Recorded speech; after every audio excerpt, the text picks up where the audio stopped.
sound of the rain. No matter how I feel the flame, you know I feel the darkness and the pain. All of the ways we tried to break free from the night, you know we made it out, we found the light. I fly so high, so high, light up the skyline. Let's do it this time, like it's a whole new vibrant world.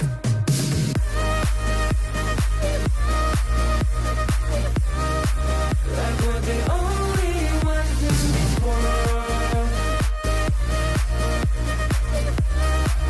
Like we're the only ones in this world. Now I see that I got everything I need. It's alright, I'm on fire, I'm alive, 'cause now I fly so high,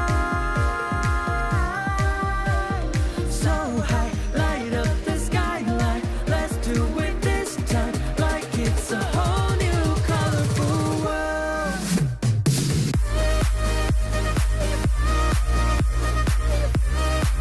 Like we're the only ones in this world. Like we're the only ones in this world.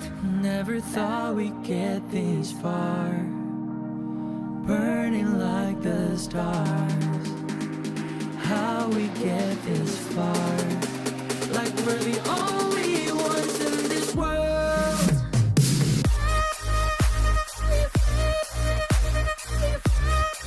Like we're the only ones in this world. Like we're the only ones in this world.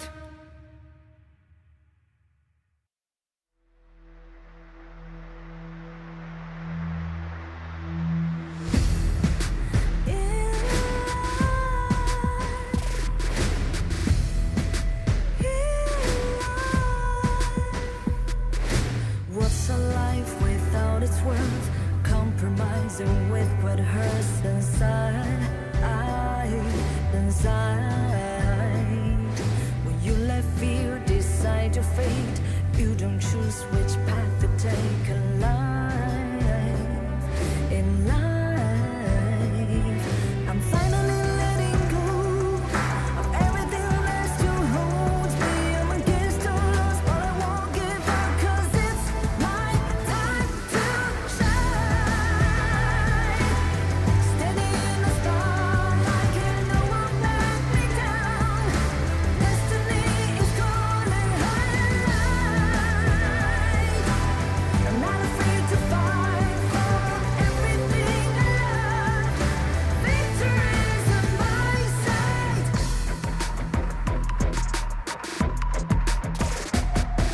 The more we lose, the more we gain. The more that nothing stays the same in time. In time. Can't love ever, can't forget. What you see is what you get sometimes. Sometimes. Gonna show the world tonight. The light that shines inside us. We're against the odds, but we won't give up, 'cause it's our time to shine.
to the fallout.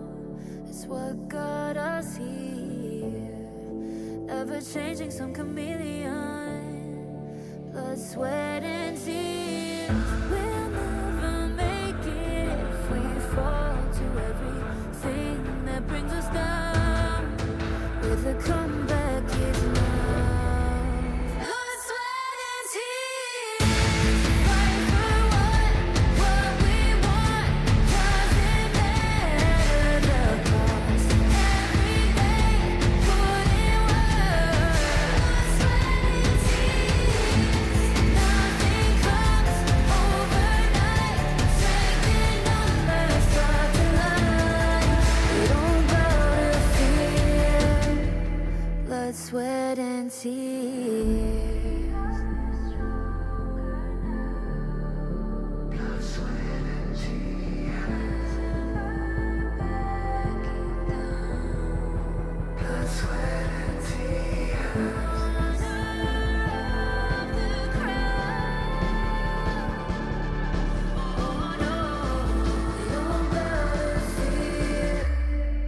Blood, sweat, and tears. Fight for what we want. Doesn't matter the cost. Every day, put in work. Nothing comes overnight. Strength in numbers, stars align. We don't bow to fear. Blood, sweat, and tears.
I feel it deep, flowing through my blood.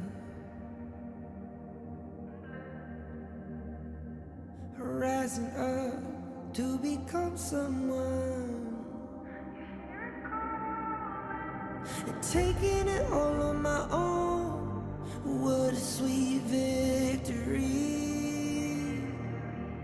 And taking all of my control, awaken something deep in me. Like flames, feel it burning inside. Take a hold of pursuit of the prize. I've been told ain't no way to survive, keeping all of this fire that's locked up aside. When this is the time, enter the ring. All those mental chemicals doing their thing. I got flashes of battles inside of my dreams. I was made for this moment. At least now it seems like it's time to come face to face with your fear. Been battling reasons for all of the years, and I learned how to fight them with style and grace no one's ever encountered. You say it's amazing, I'ma come out swinging when they open the gate. Go ahead, call passion, I'm calling it rage. I'm taking what's mine like I already own it. Watch but don't blink, going here to the moment. The sky rained down. Here's to the madness that's all around. Go on, tell 'em who you are, you are, you are. Go on, tell 'em who you are, you are, you are, you are. Here's to the moment the sky rained down. Here's to the madness that's all around. Go on, tell 'em who you are, you are, you are. Go on, tell 'em who you are.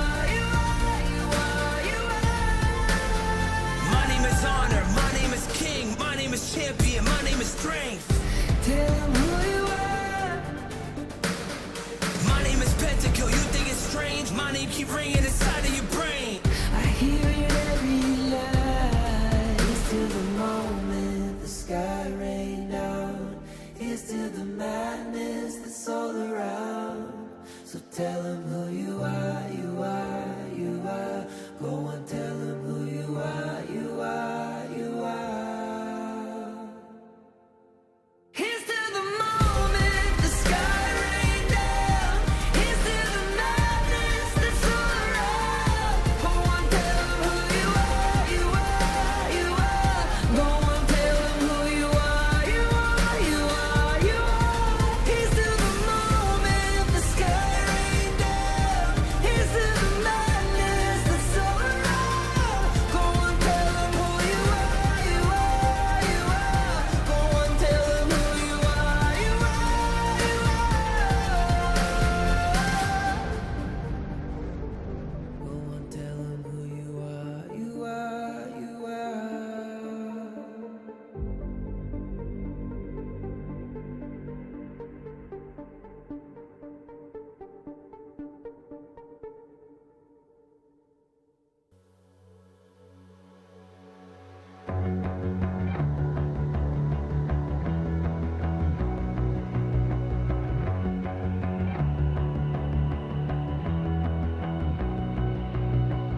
You've walked through the darkest nights. You've heard the crowd, felt the blinding light. You were standing there when your heart comes alive. It's a dream of a hat, and it never dies.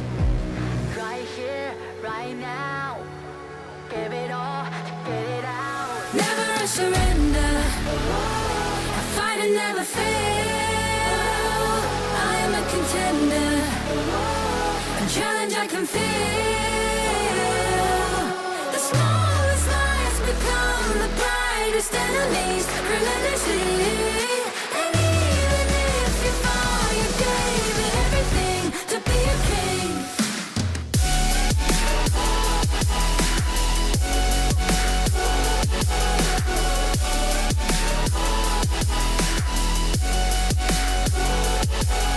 The smallest lies become the brightest enemies. Relentlessly. And even if you fall, you gave it everything to be a king. You carved your way with a sharp attack. You watched it all burn, and you never looked back. There will come a day when your fears will rise. You protect your crown, so it never dies. Never surrender. I fight and never fail. I am a contender. A challenge I can feel. The smallest lies become the brightest enemies. Relentlessly. And even if you fall, you gave it everything to be a king. On my way, on my way. Find my way, find my way. On my way, on my way. Dream my way, dream my way. Never a surrender. I fight and never fail. I'm a contender. And challenge I can feel. The smallest lies become the brightest enemies. Relentlessly. And even if you fall, you gave it everything to be a king.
kings, it's an honor showtime.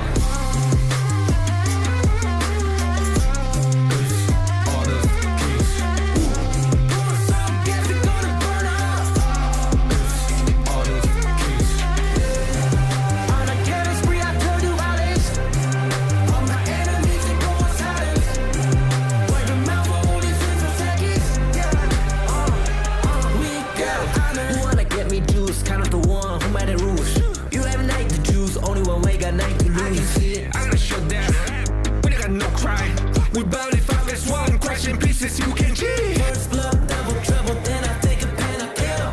All you do is wait and look at me stay with the rain. Say. I've triggered my soul down. For my pace. We the champions, screaming, I'm invincible. Just let them know I can show you all the glory I own. To the jungle, find a way to the pad. It's time we need.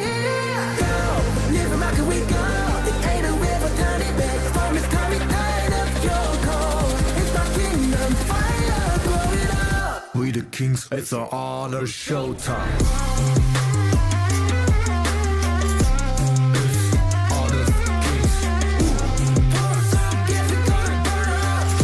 Perhaps our next meeting will be as friends.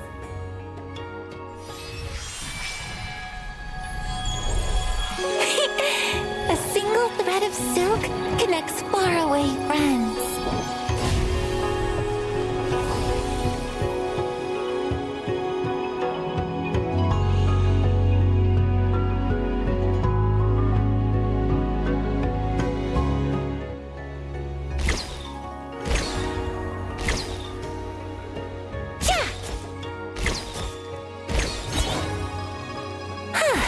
Watch carefully. I'll only show you once.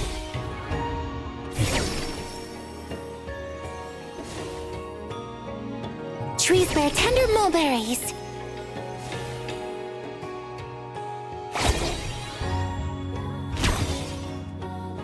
Raise the silk.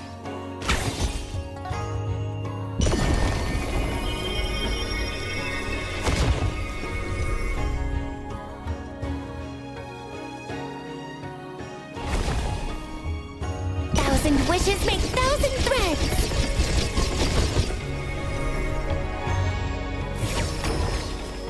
The elders of this land say that one must lay down roots before venturing into the world.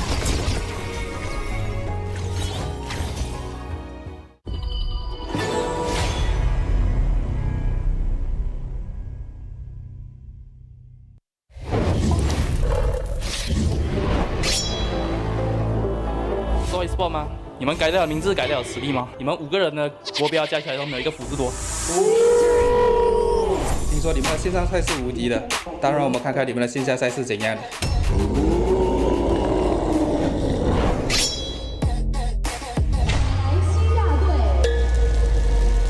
好，你每次在我对面，你觉得你这辈子能赢我吗？感觉你跟我家射手7分开啊，给你那分算多了，离开我飞嘛就带个小孩。也是吗？以前几年前就打败过的队伍，只要遇到他们，他们也是我们的手下败将。不的，你们什么时候赢过我们？我只记得你们在软巴丹的时候丢乒乓赢过我们罢了哦。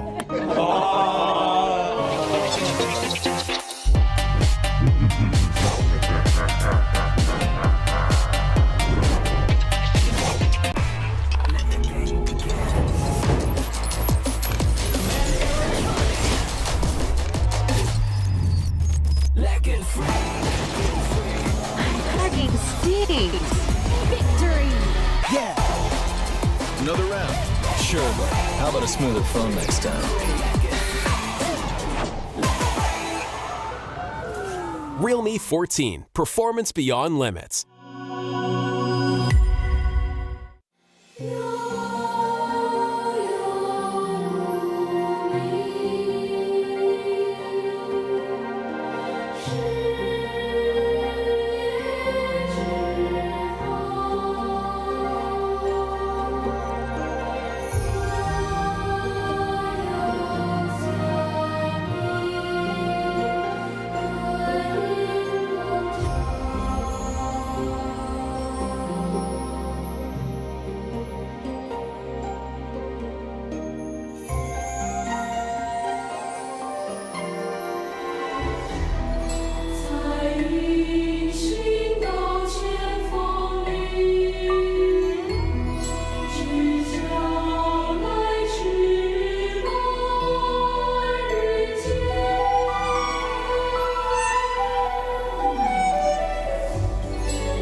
From a single spark, the fire begins.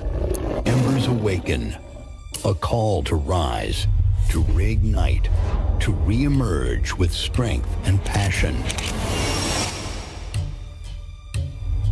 Malaysia's first ever official Honor of Kings League, a symbol of pride, power, and the roar of something unstoppable. A new group rises from the ashes. Fresh fire, unwritten stories, fierce hunger. This league is their proving ground, and they're here to burn. Team Secret fight to claim what's theirs. Nova, champions who've tasted glory but want more. BSE, not just defending the crown, they're evolving, reigniting the passion. Witness the Embers Awakening.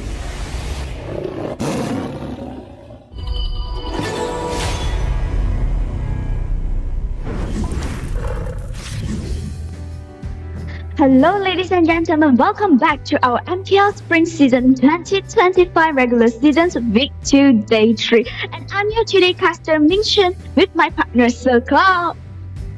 Hello everyone, and we are on the final day of week number 2. Now we have a set of amazing games as well today that we're going to feature. Of course, we're going to introduce to you in a little bit more in case you're not up to date. But why are you not up to date? Perhaps you have not followed the official social medias of Honor of Kings Esports. So don't forget to follow the official social medias of Honor of Kings Esports, whether it's HOK Esports Malaysia, HOK Global Esports, and so on and so forth for future updates.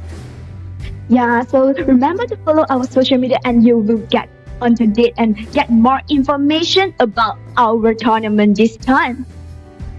Yep, and speaking about the tournament, here is the format, ladies and gentlemen. And we start off the regular season with 8 different teams, 4 of them directly invited, 4 of them from the qualifiers, and they will play a double round robin, meaning that they will meet with each other at least twice throughout the regular season, but only the best 6 teams will move on to the playoffs. And unfortunately for the bottom 2, they will be eliminated.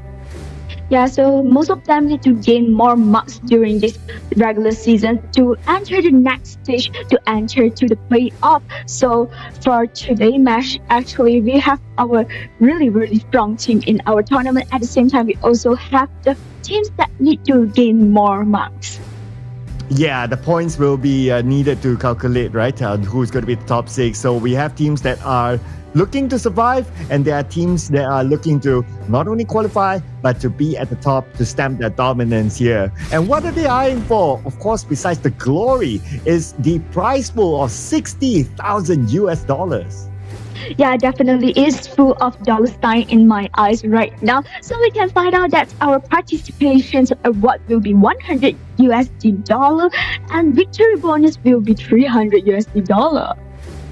Yeah, so the victory bonus will be based on if they win the series clean. 2-0, they will take home $300. But if it becomes a 2-1, the winning team will take home $200 and the losing team will take home $100. As for the participation award, it is $100, but it's split between the 2 teams that are playing in that particular round. And during the playoffs, this is where the big moolah comes in. The champion will take home $11,000, followed by second place $8,000, third place $6,000, fourth place $5,000, fifth to sixth $3,300, and the tournament FMVP will receive $1,000 for himself. But besides the money itself, there are 3 slots from the playoff. The top 3 teams will move to EWC. Of course, most of them want to enter to the big stage, big platform to our Saudi Arabia. So they all need to fight for it. So let's just looking forward for our standing right now. And we can find out that in the place 1 is Nova Esports. Number 2 will go to BSE, and third one is AG Global. And for the fourth one will be Team Secret. 5 1 will be DTE Gaming, and 6 1 will be Toda, 7 will be O2 Esports, and 8 1 will be Seoul Esports. And over the course of the past 2 days, O2 Esports and Seoul Esports finally got their first win here in the MKL. So they'll be looking for more because only one win is not going to be enough yet because they're still at number 7 and number 8 respectively. So that's still a danger zone. However, the points are still close enough for them to overtake Dota as well as DTE. And because there's still many more games to come, who knows, they might be in the top 4 bracket by the end of the regular season. So O2 Esports and Seoul Esports, I'm pretty sure a lot of fans will be looking at what are they able to come up with throughout the entire regular season. So after yesterday, we just go through an interesting matchup. And for today, we also will have a lot of amazing matchup. For the match 1 will be DTE Gaming fight against Nova. Match 2 will be AG Global and Seoul Esports. And our match 3 will be BSE and Toda. Yeah, so 3 matches here today, ladies and gentlemen. So we can say that today it is the David versus Goliath day. So you're having the top 3 teams versus the bottom 3 teams. So not really the bottom 3 teams because you got DTE there, but the second place teams, I must say. So we can start it off with DTE versus Nova Esports. So just to put it into perspective, DTE, they did manage to take a game out of AG Global during day number 1. So who knows if they'll be able to come up with a surprise against the current team that's on the throne. Yeah, definitely. And overall, we can find out that it is the 3 teams will be challenged for the top 3 teams. But before that, we need to have a good device, so we will have a good matchup. So thank you to our Realme. MKL supported by official tournament partner Realme. Gaming pick Realme 14 series. Realme 14 5G features segment best Snapdragon 6 Gen 4 chipset. Long-lasting battery, largest VC cooling area, and empower player to enjoy 120 FPS in HOK. Promises a smooth, high-performance gaming experience. Gaming pick Realme 14 series.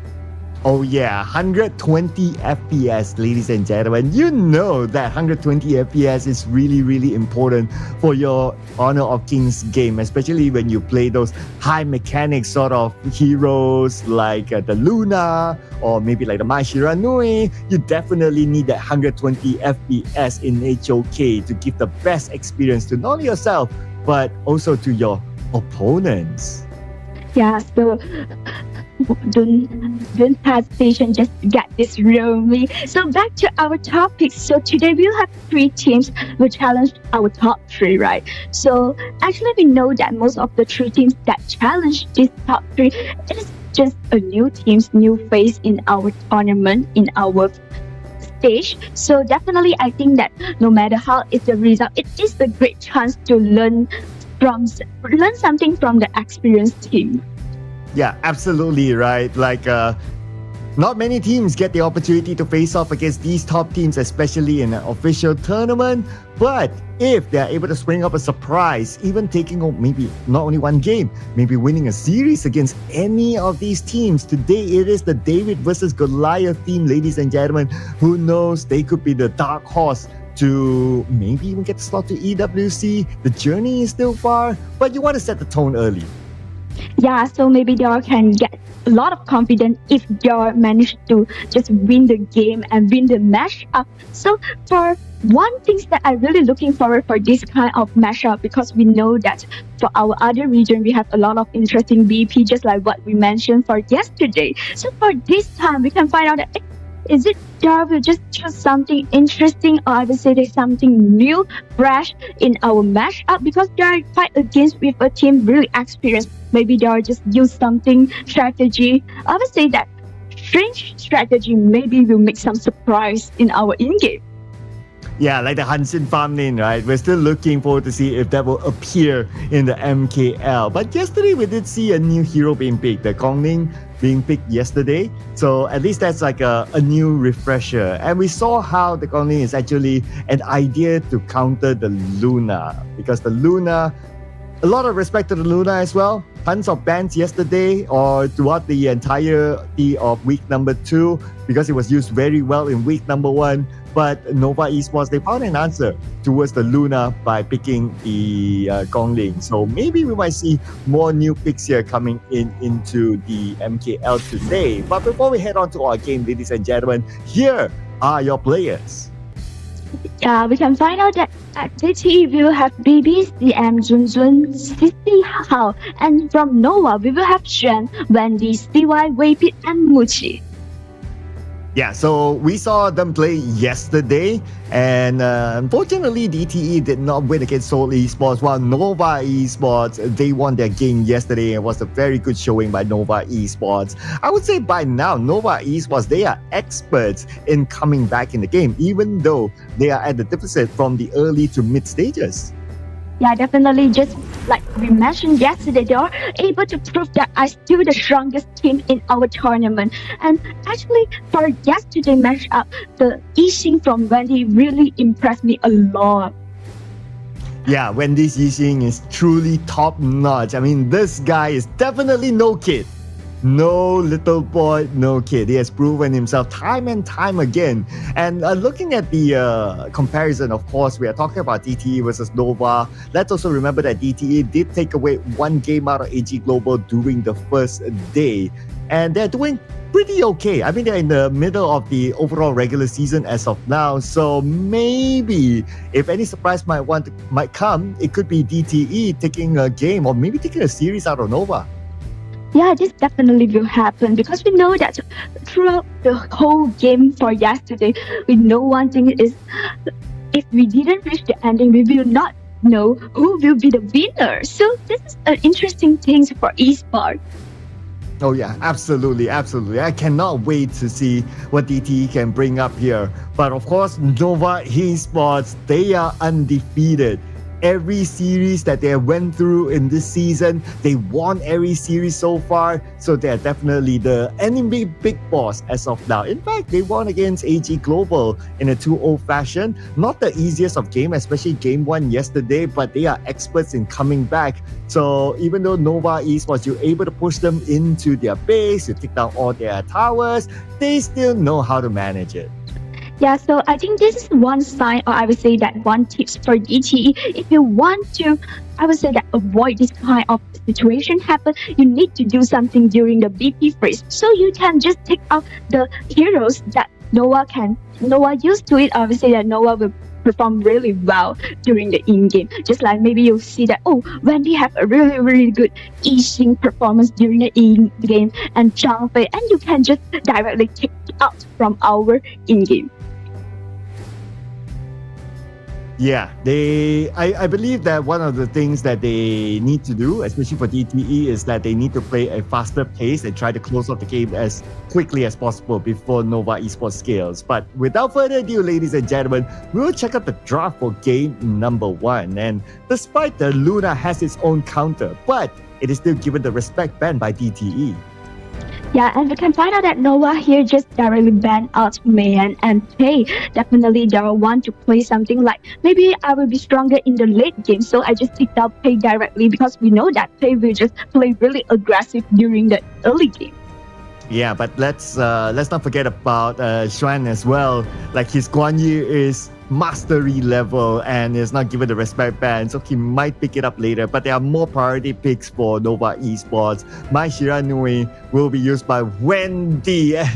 Oh man, and we know Wendy is a very high mechanical player, high caliber player, and by giving him the Mai, DT Gaming, they must be ready to try to lock down the Mai somehow. Yeah, and we can find out that actually DTE Gaming just take away early. It is a common ban, and this is slot for them to take down the Dharma and Dia. And I think that Nova Esports goes to Zhang Fei. Yeah.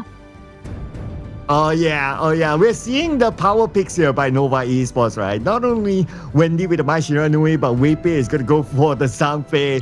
And his mastery level with the Zhang Fei is just top notch as well. It's crazy. Let's remember as well, he got the MVP yesterday by playing the Zhang Fei.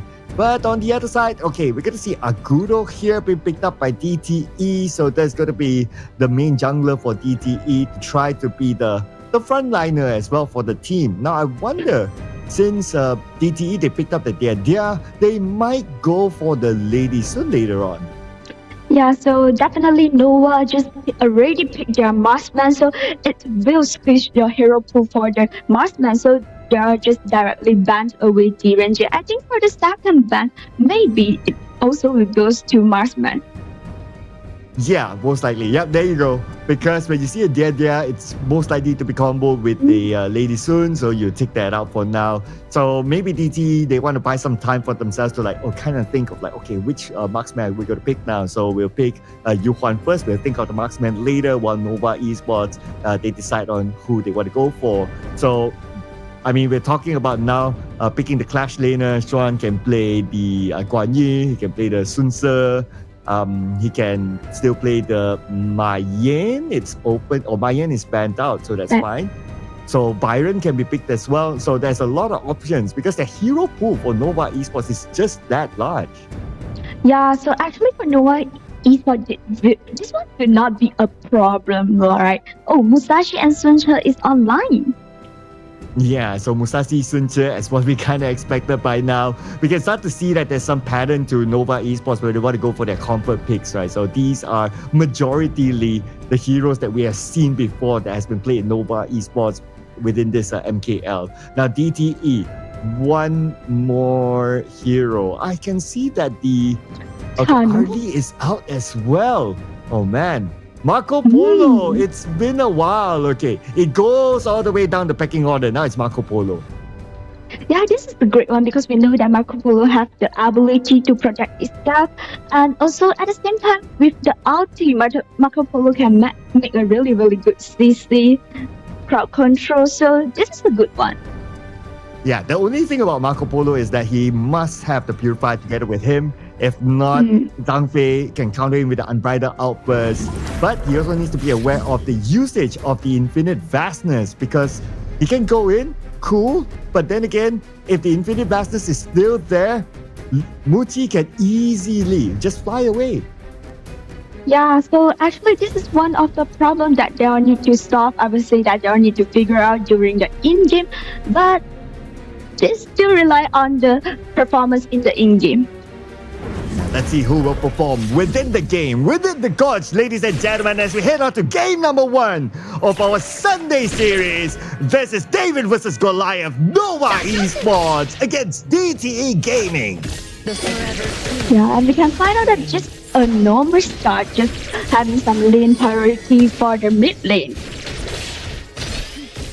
Yeah, then what we noticed is that, yes, there is a swap lane. So both sides actually went for both sides of farm laners actually went for the clash lane. So as much as maybe either side wanted to just get away from each other, looks like they're inseparable at the start. Yeah, maybe just guess that it is you swap the lane. If you swap the lane, I just swap also, because we know that if they just play against like clash laner play against the bot laner, to take the lane priority actually is quite tough. Yeah, so it's back to a 50-50, right? If you kind of swap like that. But if we talk about like the early phase, I would say, but hang that thought for a second. Looks like we have an early engagement here in the middle, but it's more of like a poking sort of move by both sides, so no big moves. But at the bottom, Xuan will need to face off against CM and Sun Sun at this stage. So Xuan will still be respectful of them by not making the big engagement. Yeah, definitely, because we know that now it's still an early game. Maybe if I make some big engagement, I will just change some HP. It's the rotation by Wendy. But I kind of know that Wendy is there. But anyway, Wendy, with the fact that he's still around, he's at level 4. The Wave Pit is still at level 3.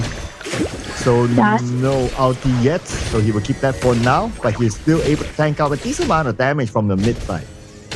Yeah, definitely, because after what we always mention is this Mai will do something after the level 4 and... Oh, looks like Wave Pit is in trouble. He doesn't have the Unbridled Outburst yet, so first blood will be given towards DTE. If only he had the Unbridled Outburst, the result might be different. Yeah, this is a good start for GTE, I would say, because we know that actually, yeah, because we know that GTE does just a rumor, but this first look and is at least goes it gives to them Abigail. that slight edge when it comes to the gold difference, right? In about 500 gold difference for now for DTE, and they stem a little bit of dominance towards Nova Esports. And hey, you gotta think about it. When you get the first blood out of the S3 champions, that's a good deal. Yeah, this is a good one, and definitely if you just have a great start and you will play more confidence during the in-game. So for right now, I think that for Nova Esports, you need to be careful because we know that after 1 minute, it will be a really, really important timing. So they need to just try. Oh, but they will try here into the jungle, and looks like one is in trouble. CY gets how, and that's going to be Nova Esports with a payback. Yeah, definitely just take back something from Jill because you just take the first blood and I will just take your rumor.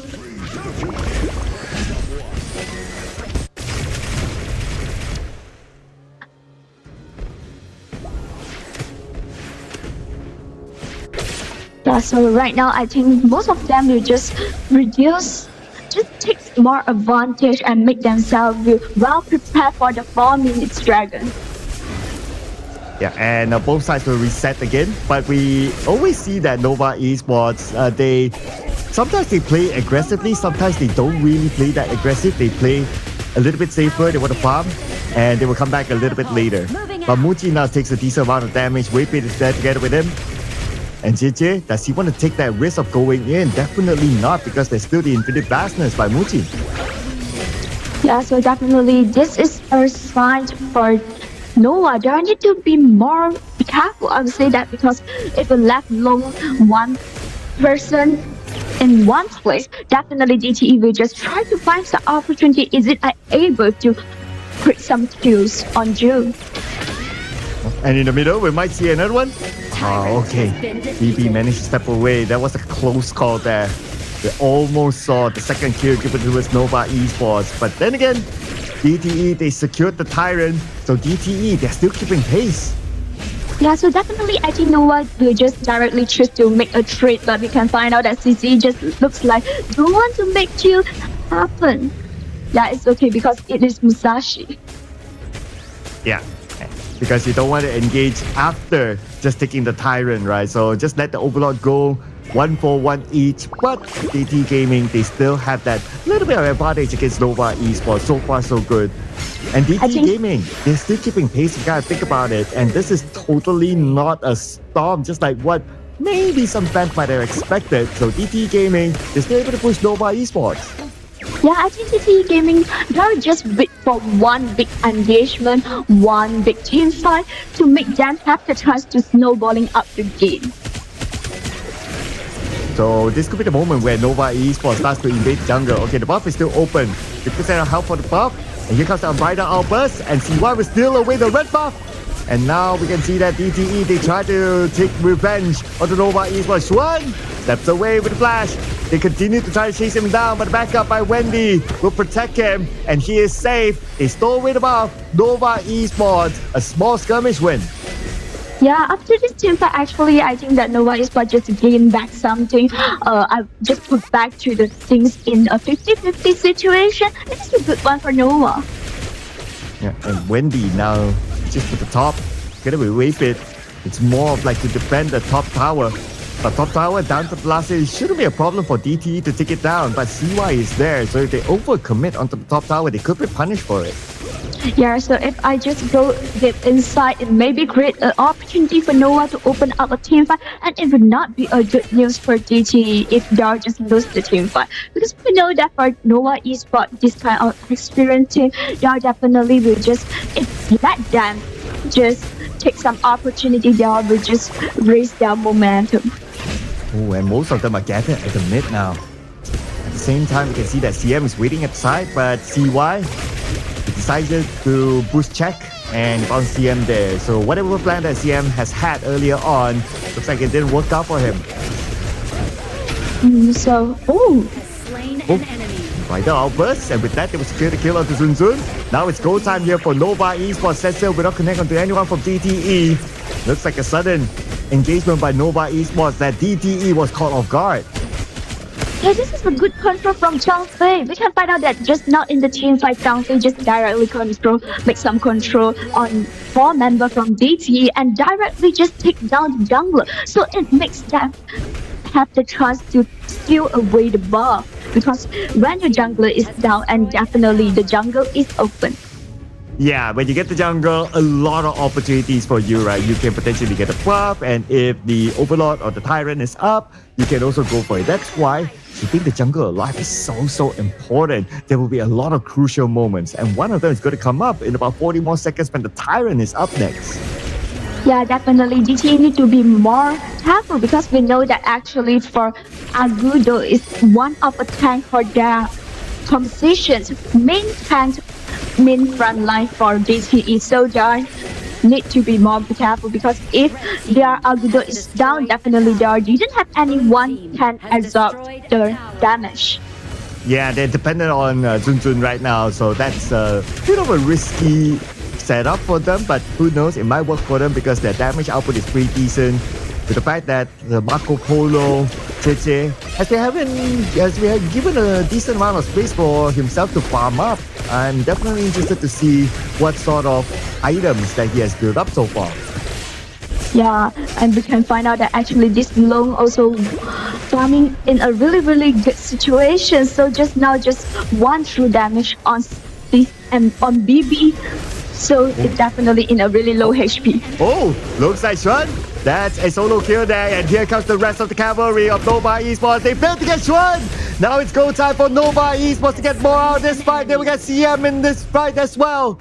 2 for the side of DT Gaming. Failed to get a single kill out of Nova Esports. This is a great one. We can find out that after this team fight will be a 0-2 trade. So Nova Esports have more space to farm up and more opportunity to make the laning before the 10 minutes timing. And here comes the minion wave at the bottom as well. But do keep your eye on to Xuan too, because he is lingering around the top jungle. So at any point of time, he can actually push the top or even the middle, and that's exactly what he's doing right now. Yeah, definitely make some stress on the turret. So GT will need to let some member to do something for the turret.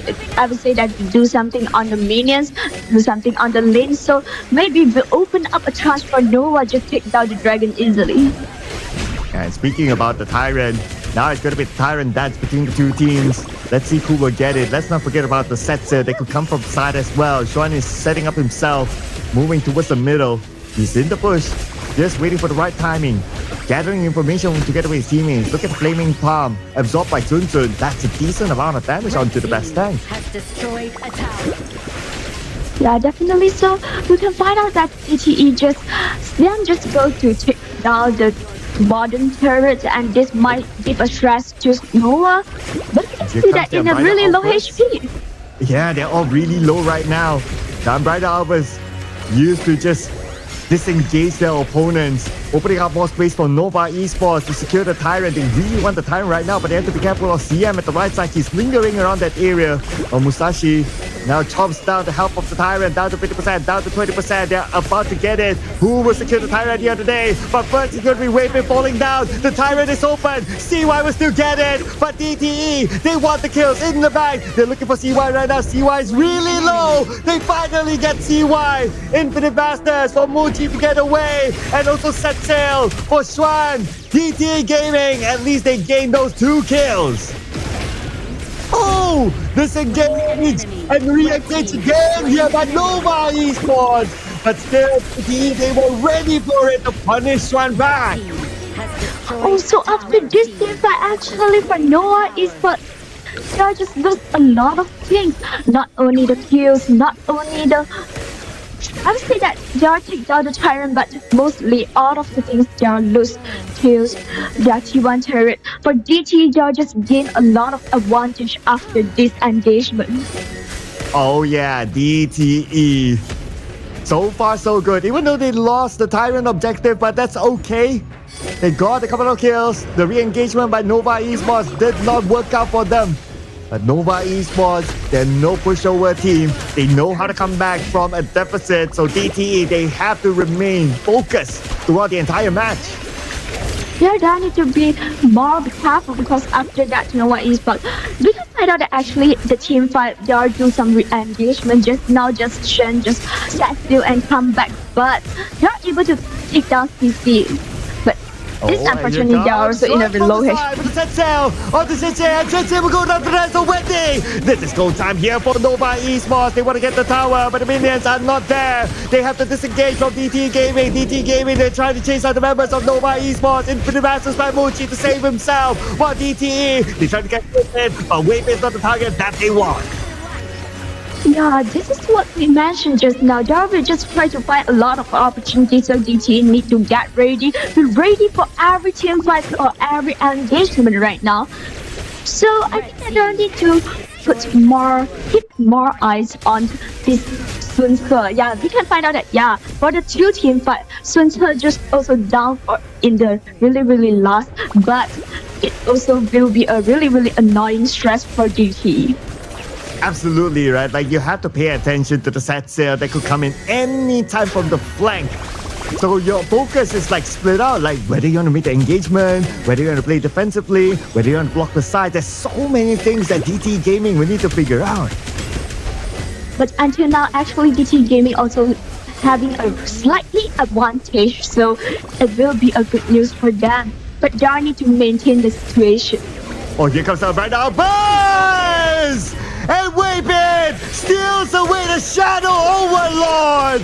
And here goes Nova Esports at top.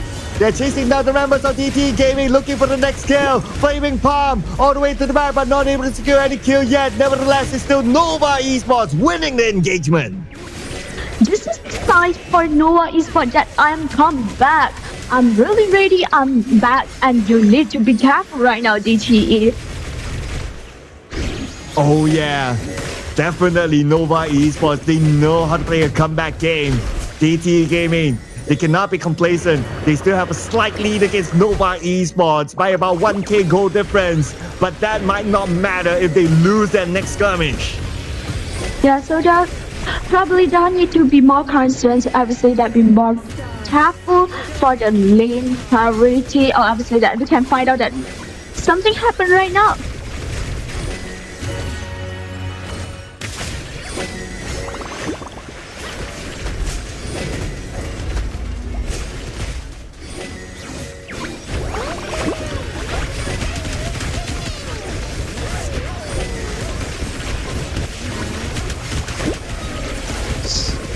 So both of them just take some lane priority during the mid lane, so they'll have more space to take down this Tyrant. Oh, and the Tyrant is still up and open, but the focus is not on the Tyrant, the focus is on getting kills in the back. Starting off with Wendy, getting Sensei, but the shutdown happened from the side of DTE. Sun gets Wendy instead, but the fight continues on. The tower is just beside Nova Esports and DTE. A little bit of risky play here by Nova Esports, but still go in for the tower. The tower still active, dealing damage on the Shred. Shred will fall to the tower. Now Nova Esports is still waiting for the chase, nevertheless, to secure the ace for themselves. But this is a good one for them, and definitely I think that this is the time, this is the chance for Noah to directly shut down the whole game, because we have to Shadow Vanguard at the bot lane. And here goes game 1 to Nova Esports, ladies and gentlemen. Despite a slight lead here for DTE, but still, as expected, Nova Esports, they have came back from multiple games before this. They know how to manage that, and Nova Esports, with the one ace in the middle, they close off the game. Yeah, definitely. I think that this is a really good fight for DTE and a quite good start for them, because they have a lot of advantage during this in-game and have a slightly winning on the team fight. I think this is quite good for them. Yeah, it is. They definitely know how to take fights. And if you kind of think about it, like throughout the entire course of the game, like Nova Esports at the beginning, they weren't too aggressive. Like they played like, okay, with the mindset of we need to farm up first, we need to hit our power spike. And when they hit their power spike, they still went back and forth together with DTE Gaming. But at some point, they just need to exploit DTE Gaming once, and then they can close out the game. Even though the mid tower was still active, they were still confident of jumping onto DTE. I think that this is what we always mention, that because there is experienced teams, there are no many kind of scenario. They are just really used to do a lot of strategy when they are just suffer in different situations. Yeah, and looking over at some of these numbers here. So, what's really glaring here? Perhaps it's the goal difference. We can see that at least 4 players from Nova Esports, they have more than 10k goal. But of course, if you're Rome, that's fine, okay. If you don't reach that 10k, that's okay. But because Wayfair with his Unbridled Outburst is on point, that's what mattered at the end of the day. As for DTE Gaming, if we were to look at all their players, everyone at least got a single kill. So still, you're able to get kills against Nova Esports. I mean, that's kind of like a flex by itself, right? Actually, I think that for them it's quite a confidence that I also have the ability, I also have the chance to take down something from them, take down something from our monster for right now, the MKL. So I think that for the next game, they will have just play in a more confident way. Yeah, they must be able to continue to press Nova Esports, but again, it's Nova Esports that we're talking about. Looking over at some of the stats here, so Wendy, you give him the Mai Shiranui. This is the amount of damage that he's able to come out with, 149.1k. And of course, Munchi, with the Flaming Palm, you're able to deal a lot of damage naturally, and that comes up to 124.6k. So in overall, even though if you only count like these 2 players, the amount of damage is just huge. Yeah, that's just like what I highlight during the in-game. Just from Mochi, this long, it has the true damage. So definitely it is really crazy for the damage.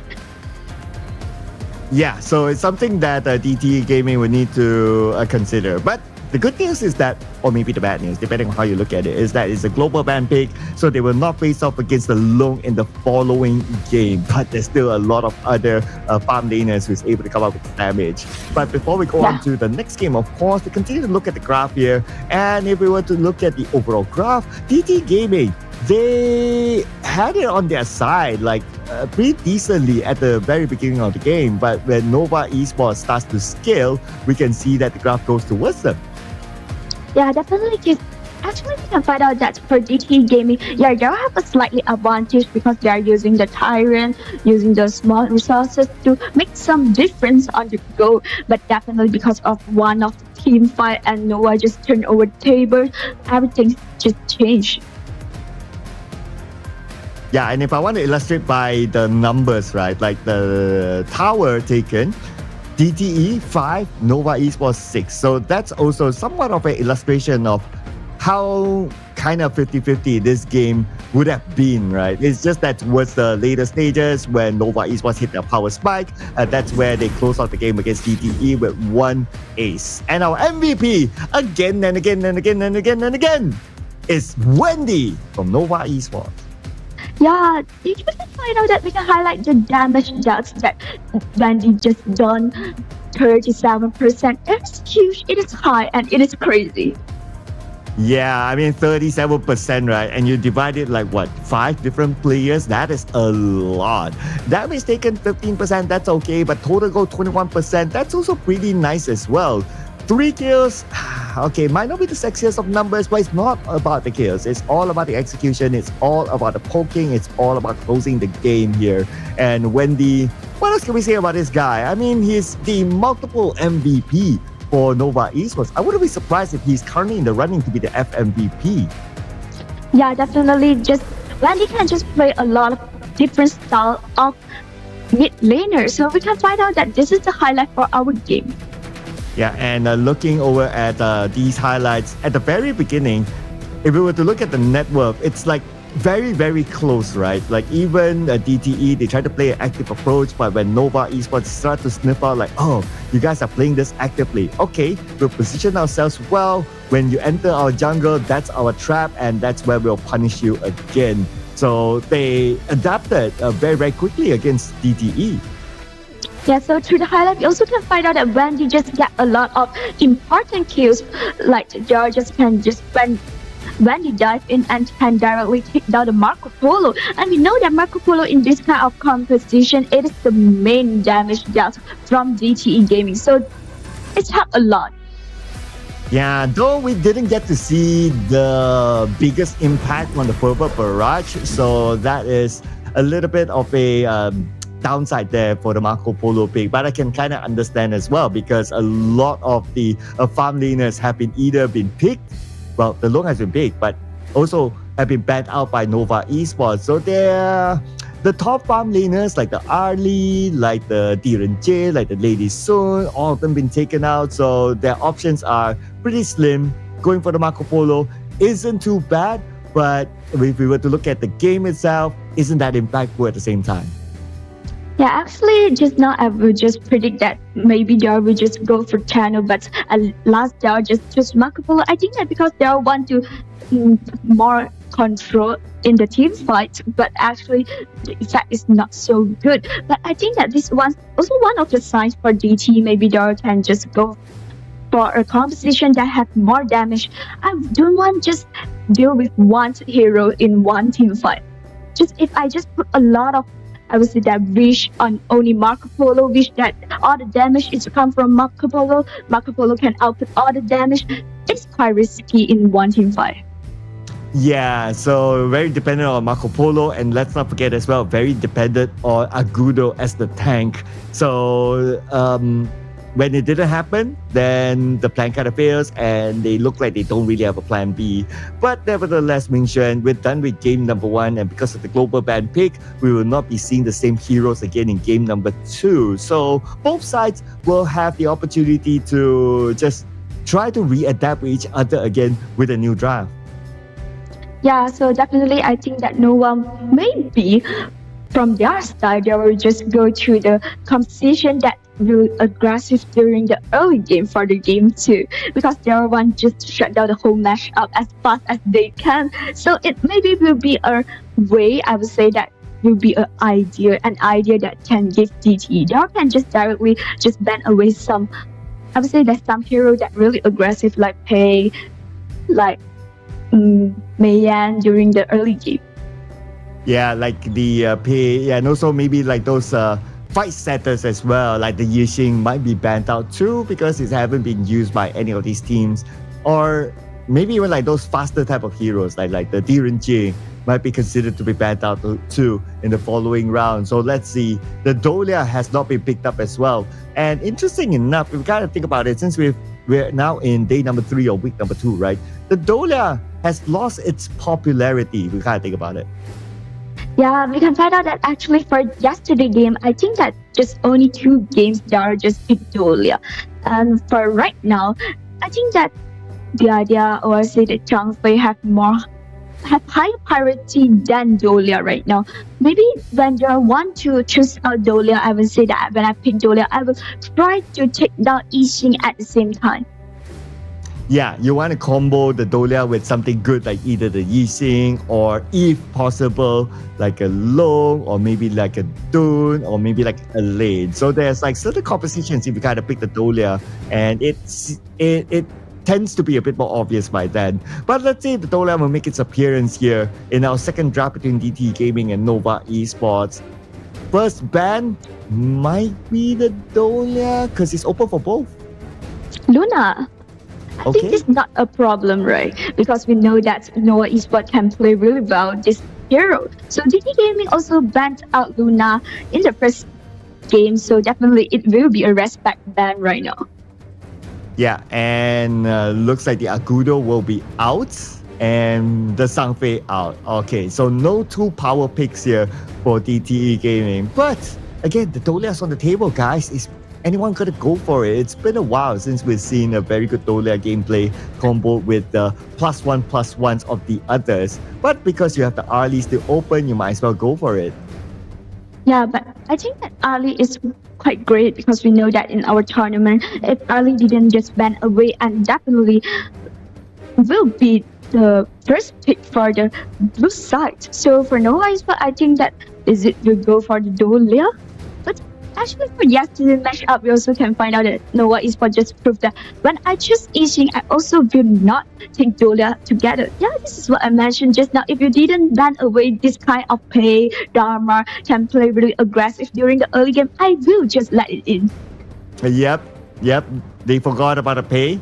because they decided to ban the Agudo out. But because you have Liang, so of course you must combo with the Princess Frost. We've seen that worked out yesterday. But we're going to get a new hero. Okay, Athena, what do you make of this? I think that for Athena, it basically will be a disturb for DTE gaming because we know that Athena actually play like a disturb style during our tournament, during the pro player games. To just directly go to take some information from DTE gaming, just go inside your jungle and I follow your jungler. Yeah, you just kill me, but I can't follow you when I'm during that. I would say that after that. So it might be a really, really annoying things for DTE gaming. Yeah, we did ask for we want to see new heroes. Well, looks like we're going to see it again, Ming-Shen. So I'm pretty happy here. Okay, we'll see how it will be used within the MKL. Now, coming into the next phase ban. So DT Gaming, they'll be looking to pick up a jungle. And that's why 2 jungle picks being banned out by Nova Esports, including the Menki. DT Gaming, they still have good options as well. They can pick the Dune as a jungler too, because right now what they could use is a good tank. Yeah, actually for DT Gaming, right now what I wanted to highlight is the combo between Liang and Princess Frost. Because we know that actually if the combo is great, if the combo is happen, it might give a really, really big stress for Nova Esports. And maybe this Athena also can do something because we know that Athena can just move easily after it killed by the enemy. So definitely I think that this Athena also can be be a shield for Nova Esports. I just take down all the control, take down all the frost, take down all the the press from Liang, but I also can do my mission.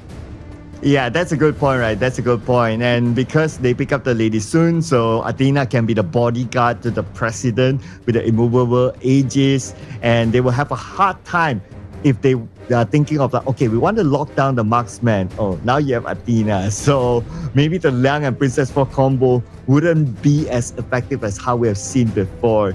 So that's something for them to figure out because we're going to get to see Athena first time in the tournament series as well. Danwei and Charlotte. Okay, I do personally like the Danwei. I think it's a very sneaky sort of hero. Like, it can come from the side and then it's pretty tanky as well and it can chase down heroes. So it's pretty nice if they plan to use Danwei to just target the Lady Sun. Yeah, actually for DT Gaming, this is a quite strong composition. I would say that it is tanky enough and it has enough damage.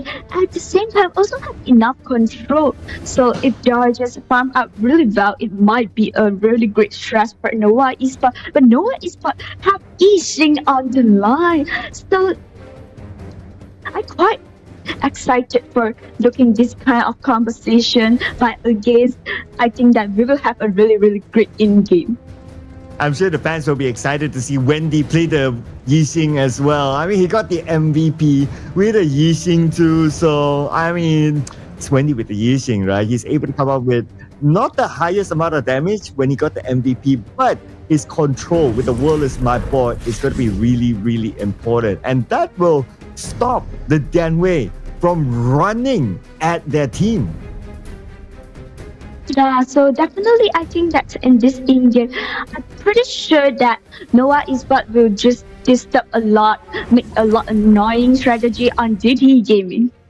And here we go. Let's see who will be the one annoying who, because there's going to be a crucial round here for DTE Gaming as they must win against Nova Esports. Yeah, so actually I'm really looking forward to you can see that this Athena just directly do some invasion in the jungle.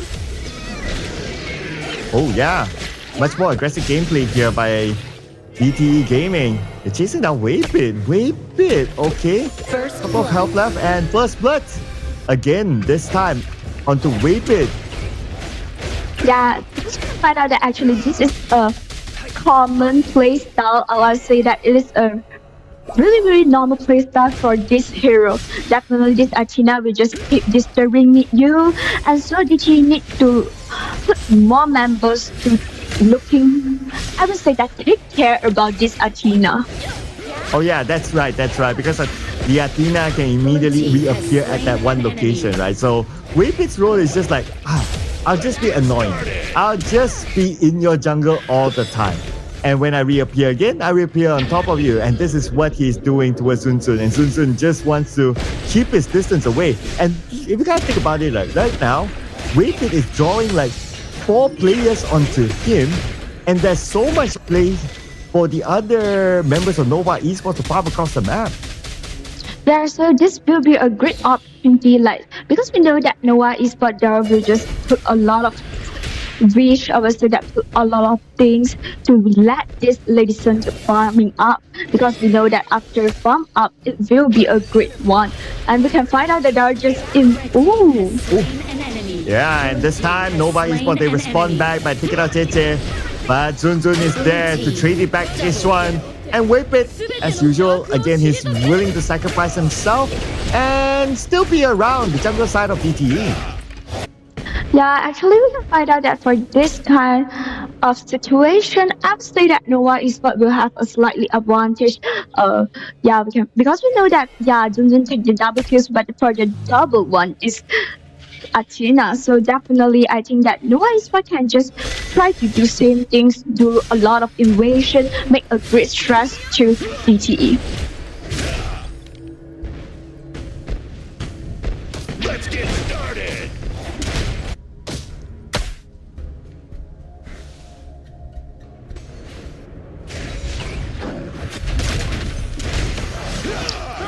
And here it is, Waypit all alone. Again, wouldn't mind giving himself up, but Minshen, how many times do you think, or how long can Waypit play this strategy for himself?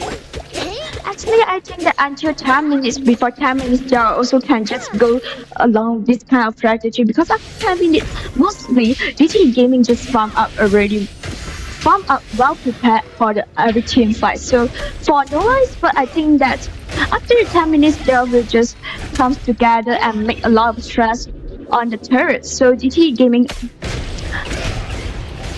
also need to be careful. Obviously, that be more concerned on this kind of situation.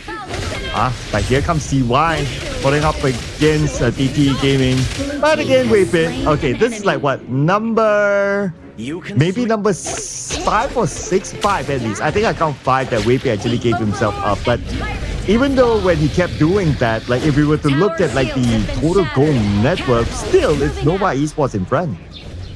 Yeah, because we can find out that have the district from Waypit, Nova Esports have a lot of information, and Nova Esports can just do a lot of invasions, and for them they just can go inside to the jungle, GT jungle, and make a lot of small resources. So this is a good one. And here comes. Looks like it's actually stolen away by Waypit. Oh man, this is probably the most cheeky gameplay that we've seen from Waypit. Yeah, this is a great one, and I think that after this pick of Athena, maybe they will just give some idea for another teams that, I also can play like this. Yeah, this is very, very different, right, by Nova Esports. So they're not only showing us like, a new hero, but they're also showing us a different kind of play style here. And again, Waypit sacrifices himself, but CY is there. Perhaps the counter by CY might come up soon. And here is World is my board catching 2 out of DT Gaming. But they're not making the engagement because they were focused on taking down the tower. So mostly we can find out that right now Nova Esports will just more focus on, I use this sacrifice from Waypit to take more resources from you and make some snowballing, take down all the turrets, and make some map controlling. And this is the main purpose for Nova Esports right now. So DT need to sense these things and try to take care of their small resources. Again, Waypit willing to sacrifice himself, not a problem. Like, if anyone were to be watching this live stream and they just join us, right, they'll be looking at, wow, DT Gaming already 9-1 against Nova Esports, wow. But if you look like the entirety of the game, right, it's like, it's just Waypit, and it doesn't matter for him.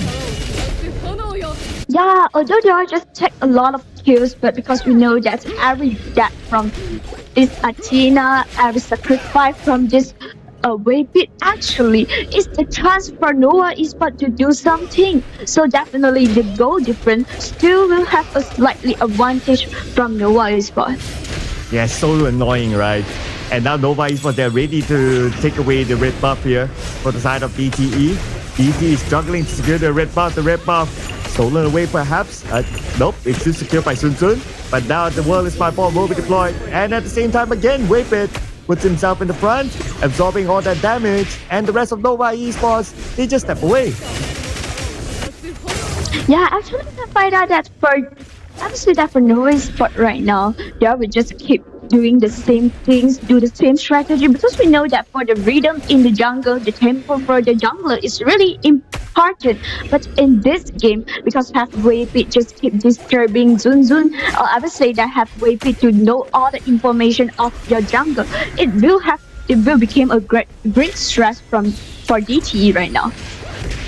And look at where Waypit's position is. He's not allowing BB to join the fight at all. So if he can't join the fight, how is he going to combo with Liang? In fact, at the same time when he was chasing down BB, yes, he sacrificed himself, but he still got that kill. A bit of a follow-up here by the other members of Nova Esports. They got CM at the same time and they will get the blue buff. Man, this is crazy strategy. Very, very unique to the MKL. Yeah, they're just slowly immerse all the things, just take down all the things, take down the turret, take down the resources, and this is a great one for Nova Esports. Although it looks like, the kills is 11-3, but basically Nova Esports take down all the things. Yeah, I know, right? Like the objective gameplay by Nova Esports is just crazy here. I'm pretty sure the teams are not prepared for this sort of strategy. Anyway, here comes Waypit again. As usual, he tosses himself to the front, forcing a couple of skills from DTE Gaming. And while they were doing that, Nova Esports, they took away the buff. Yeah, definitely. I think that this is bad news, or I would say that this is annoying things from DTE. They are also quite... Yep, it's given to Xuan, taking down the Princess Frost. So without Princess Frost, we clearly will not see Liang doing the combo together with the Princess Frost. So it will give them the opportunity to take the Tyrant for free. Yeah, definitely. Just like what I say during the BP phrase for this Athena, you can become the person that stands for the control. But in this game, Nova Esports just told us, I don't need to stand up it, I just directly took down both of them, and they didn't have the chance to take down, I would say, that press out the skill. Alright, and here is again Nova Esports still pressing DTE Gaming. And at the same time, the blue buff stolen away. And it's stolen by Waypit. Oh man, let's not forget as well that Waypit, he does have the smite, so he can easily steal away these small objectives too. Yeah, so actually for Nova Esports, they just need to stay in this pace, stay in this rhythm steadily, and it might have a great chance to let them take down all the things, take down all the dragon, take down the tyrant, take down the overlord, and until take down the whole game. It's just like Nova Esports just chomping down DT Gaming, slowly but surely. Okay, so now I want to discuss this with you. I want to hear your thoughts. Like, how is DT Gaming going to come back from this? Oh, this is quite... I would say that this is quite pitiful situation for DTE Gaming right now, because all of the things that DTE wanted to do, or I would say that DTE want to do a lot of strategy, but Waypit is keep an eye on you. You cannot do anything right now, so I think that for DTE Gaming, they need to wait for this Ali maybe, or wait for the Charlotte, or wait for the combo from this Princess Frost and Liang right now. Oh man, but how are they going to find that combo, right? If Waypit just lashes himself onto BB, onto the Princess Frost, not allowing them to even do that combo even once. We have not been able to see that. And now we're already at the mark where Nova Esports will take down the top tower. I mean, how? Or when will DT Gaming be able to come back here? I think that for this kind of pick, just I would say that pick Athena to just counter this kind of duel. So it might just reduce the appearance for this Princess Frost and Lang, because we know that actually for another region this duel is really popular, but in MKL it's really, we can find out that right now. Again, Waypit goes down, but it's okay because the rest of them are still there. But 2 players from Nova Esports kind of low, but they trade back 3 players from DTA. Make that 4. Now that BB is down, only CM left. CM tries to run away, but Waypit is giving the information towards members of Nova Esports so they know exactly where CM is at. Wendy is still there though, and here comes Muchi. CM has no choice but to go all the way back to his base. Yeah, this is a good one. I would say that DT tried their best. They want to open up a great team, but however, this is quite. Yeah, game ends. There you go. There you go. 2-0 towards Nova Esports. Oh man, what did we just watch, Mingchen? Yeah, definitely. I would say that this is a brand new things for MKL, and it's what a good idea I think to provide for all of the team. If you just meet up with this duo, this annoying duo, and you can do the things that more annoying. Oh, it's so annoying. It's so annoying. I'm feeling stressed just watching this game on behalf of DT. It's like, what are they going to do? What can we do? And let's not forget that Athena was like the second last pick. So by the time you want to kind of readjust your strategy or draft, it's so difficult. Oh man. You know what? I think like 80% of the time, or maybe even 90% of the time, our camera was just on Waypit.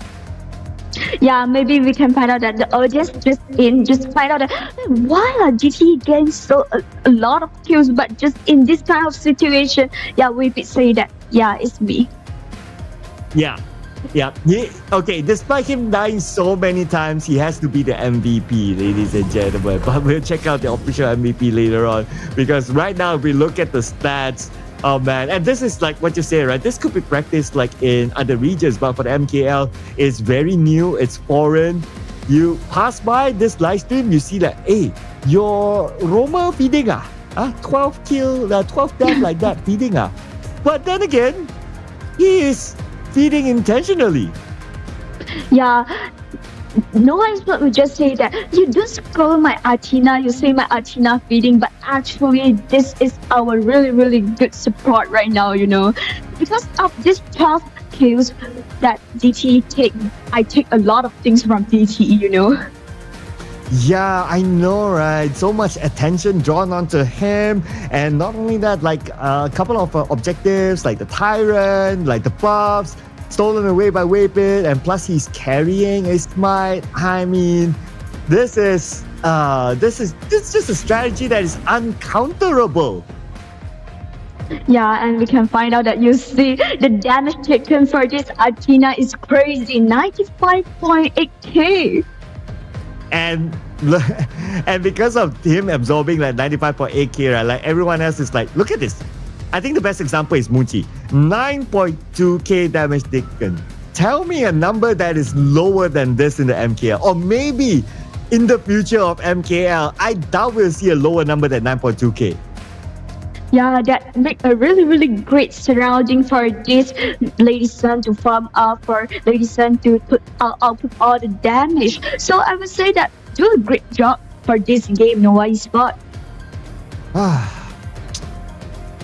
I'm excited to see a new strategy, but at the same time, I'm so stressed for DT Gaming. It felt like they cannot do anything at all. And it's to the point that they cannot even come out of their jungle because they have to always manage Waypit. Oh man, this is crazy. Okay, and for the rest of the graph, it's a steady build up to Nova Esports. So much attention towards Waypit, hence Nova Esports, 4 of the other players, they're able to farm and they're able to have steady growth towards the end. No objectives are able to be taken by DT Gaming except for the 3 towers. Yeah, for this game actually is definitely a one-side game. Noah just used the sacrifice of Waypit, used the sacrifice of this Athena, just gain all the advantage that they can't. And this is also one of the things that we mentioned for a really early for this game is actually in the BP first, DT can just take away the hero that play really aggressive during the early game. So this is what Noah Esports want, and you just give me and I just do it. Yeah, I know, right? It's like it's so hard for us to further break down like the entire game because the attention was onto one thing that Nova Esports did. But speak about attention, the attention is given to the MVP of this round. Come on, it has to be Weipit. Anyone again passing by, looking at the MVP and telling themselves that how did you just feed 12 kills or 12 deaths and still be the MVP? Yup, this is Weipit, ladies and gentlemen. I really want to highlight the damage taken from Weipit again. 55%. It is crazy, you know. Definitely, I think throughout our entire tournament, maybe this will be the highest damage taken. Yeah, 55%. Mark that down, ladies and gentlemen. 55%. I doubt you see anything higher. Unless if we see another Athena gameplay. I don't know if anyone will come up with this kind of cheese strat in the future because now it's shown by Nova Esports. Oh, if there was any cheese strat like this, it has to be like the last pick. It has to be very clear of their objective. But checking out the highlights, well, I'm pretty sure all the highlights will see Weipit in it. Yeah, we can find out that maybe the audience just came in just like, hey, this is the highlight for GT Gaming because just take down this Weipit. No, this is the highlight for Weipit Athena. Yeah, it's just, this is Weipit's highlight. It is not the game highlight. It's not Nova Esports, not DT Gaming highlight. This is Weipit's highlight. It's all for him. One person just dominates the highlight, dominates the gameplay altogether without like putting in a lot of kills at the same time. But you gotta give it to his other teammates as well. Like they follow the plan, like they know how to farm in other spaces while Weipit is just doing Weipit things in the jungle. Yeah, actually, throughout the whole highlight, we can find out that Weipit really did a lot of things for this game because we can find out that they just disturbed the rhythm for the jungle, disturbed the tempo for the jungle, and at the same time, when a team fight happens, it's able to find this Princess Frost, make them need to use first the control used on this Athena. So it makes their, I'd say that it makes their teammate more safer. I don't know about you, Mingxue, but I think I need a coffee after this, right? It's like after watching that, I'm like, bruh, I'm like, my brain is gone now, okay? I can't process it. Yeah, I hope that I will not meet this kind of Athena when I'm playing my ranking. Okay, so let's talk some theories, right? Like let's say if like you have everything to pick, right, in terms of the draft, like what kind of heroes can counter the Athena with this sort of gameplay? I think, this is a big problem, right? Because we know that Athena just play like a support, and no matter I choose how many times from you, no matter I take what from you or you take what from me, my really purpose, I would say that my main mission is just disturb you. Yeah, for every hero will not stand for this kind of disturb. Yeah, exactly, right? So you gotta think about it. If this sort of pick or this sort of gameplay is so OP, like, what if you pick Athena every round?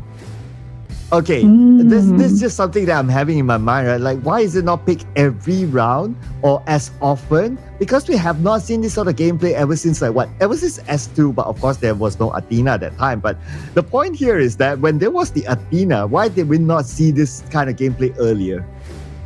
Actually, because you want Athena online, actually, you still have a really, really minor problem if you pick Athena. Yeah, Athena will just sacrifice and you will just gain a lot of advantage. But at the same time, if the another side having a really, really high damage compositions, and I pick out Athena when I'm playing a team fight, yeah, Athena will sacrifice at first. So I will only have 4 members that can output out my damage. So when I'm picking Athena and I would say that I want my teammate will have a really, really high output of damage because I need to cover the number 5 teammates. So I think that it will be a solution for another teams that when I meet Athena. Well, I wonder if we will see the Athena again, ladies and gentlemen. But at least we're done with that, okay? I really need to reset my brain after watching that gameplay because After this, we're going to see another big game. Okay, we're going to involve one of our top teams here, BSE, is going to play after this, and they are going to go up against Seoul Esports. So it's going to be another interesting match to see if Seoul Esports can continue their win streak from yesterday. Or from the and we also know that AG Global also played a really good during last game for yesterday with Nova Esports. So I quite looking forward for both of them have what performance. So before the game, we will have a small break. So see you later. We will with you again.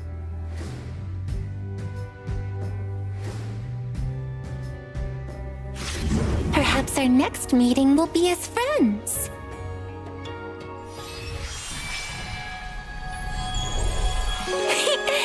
A single thread of silk connects faraway friends.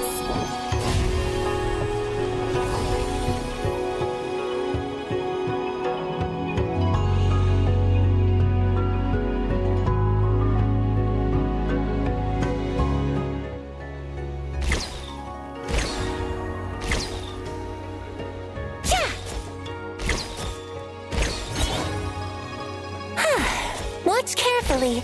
I'll only show you once.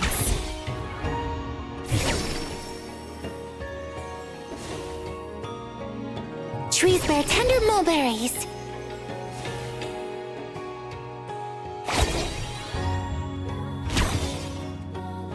Raise the silk.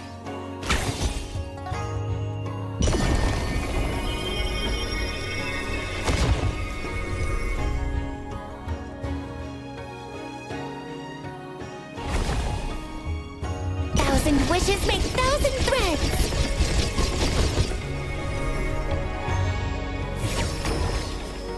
The elders of this land say that one must lay down roots before venturing into the world.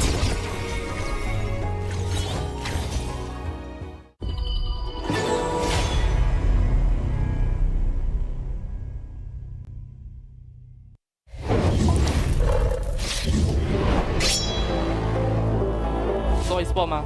你们改掉了名字，改掉了实力吗？你们5个人的国标加起来都没有一个辅助多。听说你们的线上赛是无敌的，当然我们看看你们的线下赛是怎样的。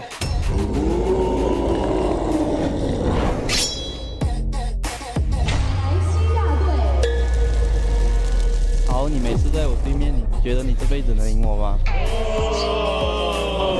感觉你跟我家射手7三开啊，给你那分算多了，离开我随便把就带个小孩。BSE 吗？以前几年前就打败过的队伍，只要遇到他们也是我们的手下败将。说的，你们什么时候赢过我们？我只记得你们在软巴蛋的时候丢乒乓赢过我们罢了哦。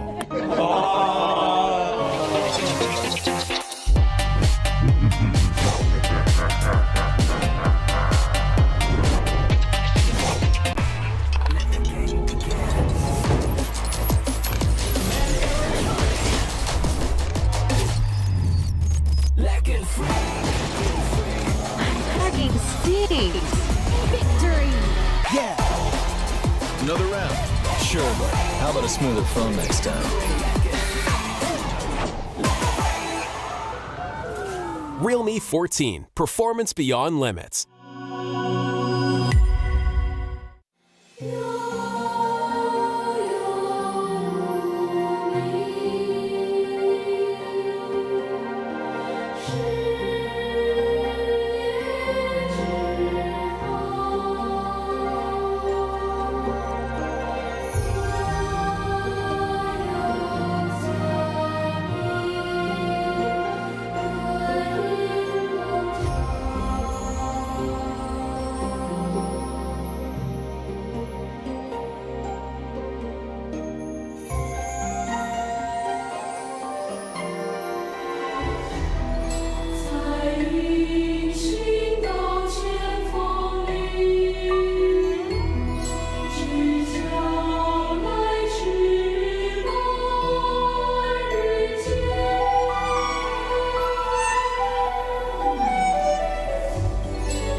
am a humble little herb, born amid the verdant flora of this world.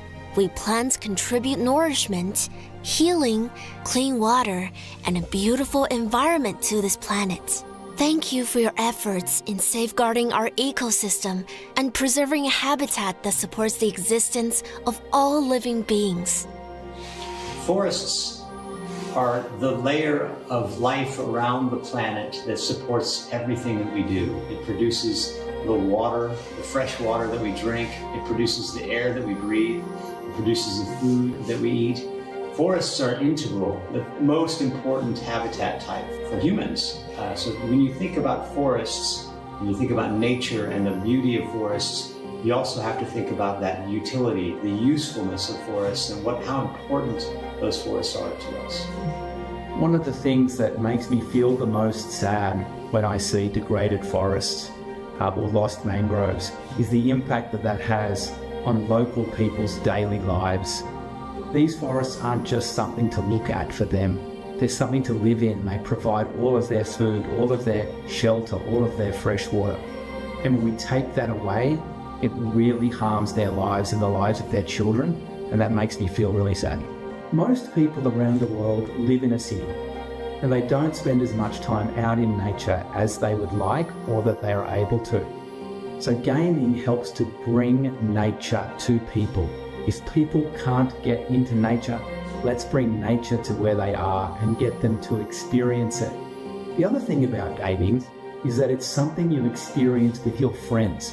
And so that's a shared experience of nature that you're all able to join in at the same time. Bringing that value to that audience who play games, and it's all of us, we all do this. So bringing that message to all of us who play games and helping to engage those people constructively in the conservation of nature is a critical role for games. I think the gaming industry and gamers can help three ways. First, by using creativity to educate people about the wonder of forests. Second, by helping people understand that these forests are at risk. And third, by helping offset their emissions by supporting organizations and projects that help protect forests and biodiversity. Thank you for bringing beauty to our planet and our lives. Play for our planet. You are heroes protecting our world. Thank you. Dedicated to all protectors of nature.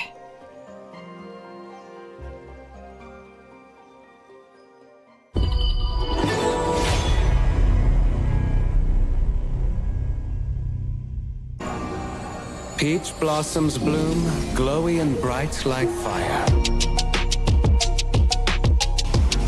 A romantic incident. Being single has limited your imagination.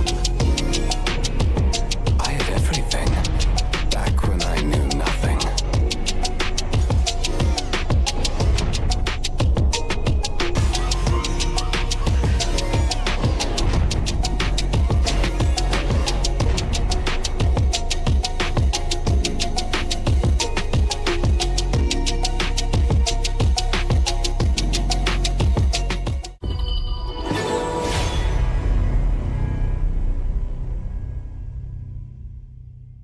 Plum blossoms defy the frost.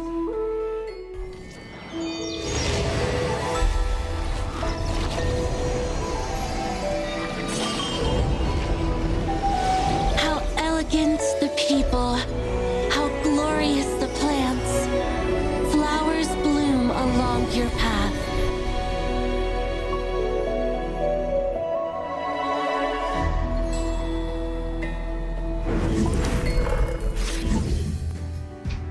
Hello, ladies and gentlemen, we are back and we will bring another interesting matchup for our match 2, ENG Global versus Seoul Esports. Yeah, and Seoul Esports, they won that game in week number 2, kicking off their MKL win. So let's see if they can go up the juggernaut here. ENG Global, who is still pretty consistent in this tournament.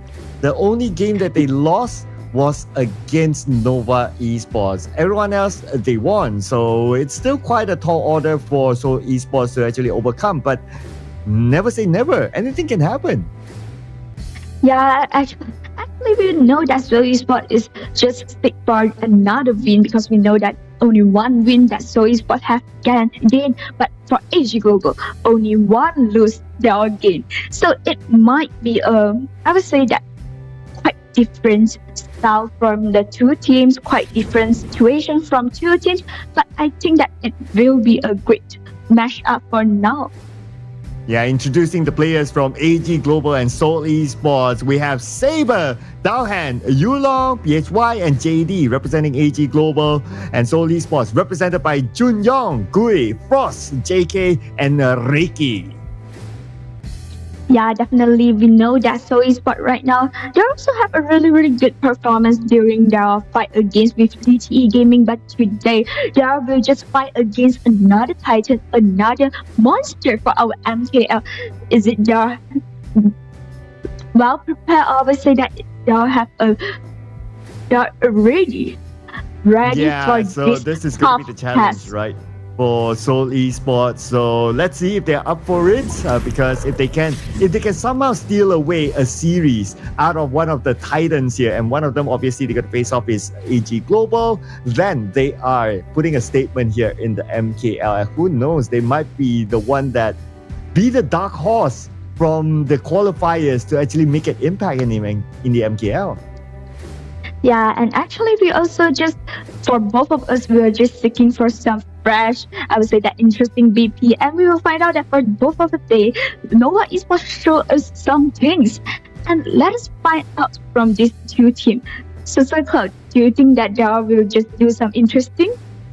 Well, we saw the Athena pick earlier on, so I wouldn't be surprised if we see a new sort of pick that we have not seen yet. I mean, there's a whole long list of heroes that has not been introduced yet in the MKL.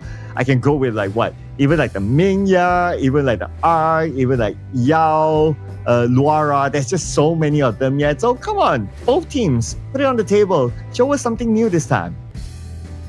Yeah, and actually for the popular picks, we will know that Arlie, Mari, but for one of my popular picks, it looks like not so popular at all right now is our Dolia. So for these two teams, is it that we'll just prefer this pick? We also didn't know, so it will be I would say that a lot of things we can put assignment in it. Hey, I mean, if you have the strategy like the Athena, right? Who needs the Dolia anymore? It's I'll go all the way Athena. I wouldn't mind seeing more of the Athena, because I truly want to see if the Athena is being picked and deployed in the game, what sort of counter will there be towards the Athena? Yeah, but at the same time, we also need to seek for if another teams the pick Athena, will have the same effect that Nova Esports play. So this is also one of the problems that they need to figure it out, because some of the hero we will find out that it is quite useful from Nova Esports, but is it useful from us? And it will be a problem. Okay, I also put out another hero that I want to see make an appearance, right? The Lubu. But not the Clashling Lubu. I want to see if a team can pull off a roam Lubu. Because to my analysis, I felt that Lubu's skill set is suitable to play as a roam, and I've tried it out for myself, but obviously I'm not a pro player, right? So I was not able to figure out how to actually play a Lubu roam, what makes it work. But on theory, if I were to just break down the skills, it feels like this Lubu can be a roam. So if any of these pro players can show how do you play a Lubu roam in the MKL, I'd like to see that. Yeah, I know too, because Lubu is tanky enough. At the same time, for the ulti also can open up a great team fight. And so definitely it might be I would say that be an idea, be a way for this team. So actually, but for AG Global and Seoul Esports, I think that for Seoul Esports, maybe we'll go for some safer pick.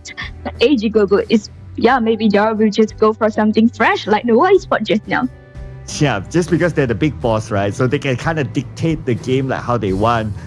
If they don't do it in game 1, maybe they will do it in game 2 if they win game 1. But if a surprise happens and Seoul Esports, they win game 1, Then AG Global, they might want to go for their comfort picks and something that we have normally seen here in the MKL, just because, well, you're down by one game, you surely don't want to put out the risk to lose the second game, right? Yeah, because we know that actually for Seoul Esports, they have a great time for rest, but AG Global, they are just finished a really, really big game for yesterday. So is it they are able to make themselves in a really, really good situation, or we say that in a really, really good condition? Also, what we need to looking forward of it. Yep, and next up is going to be obviously them, and we're going to see the draft real soon. So if for you, right, like what sort of fresh new heroes that you would want to see yourself here? Actually, I will just go for Ta Chao because I'm Ta Chao lover. I know that Ta Chao can play as a mid laner and as a roamer. And for another region, actually, Ta Chao is one of a hero that if didn't ban away and they will just pick. But in MKL, actually, I know that Ta Chao only comes up here for one time. So I'm just looking forward for, we will have a good performance on Ta Chao. Yeah, there's a good reason for teams to pick Ta Chao, right? Because that one time that it was the Tolia is open, but because you have like Mai, you definitely want to give priority pick to that. The Zhangfei might be a priority pick too for AG Global if they want to go for something safe.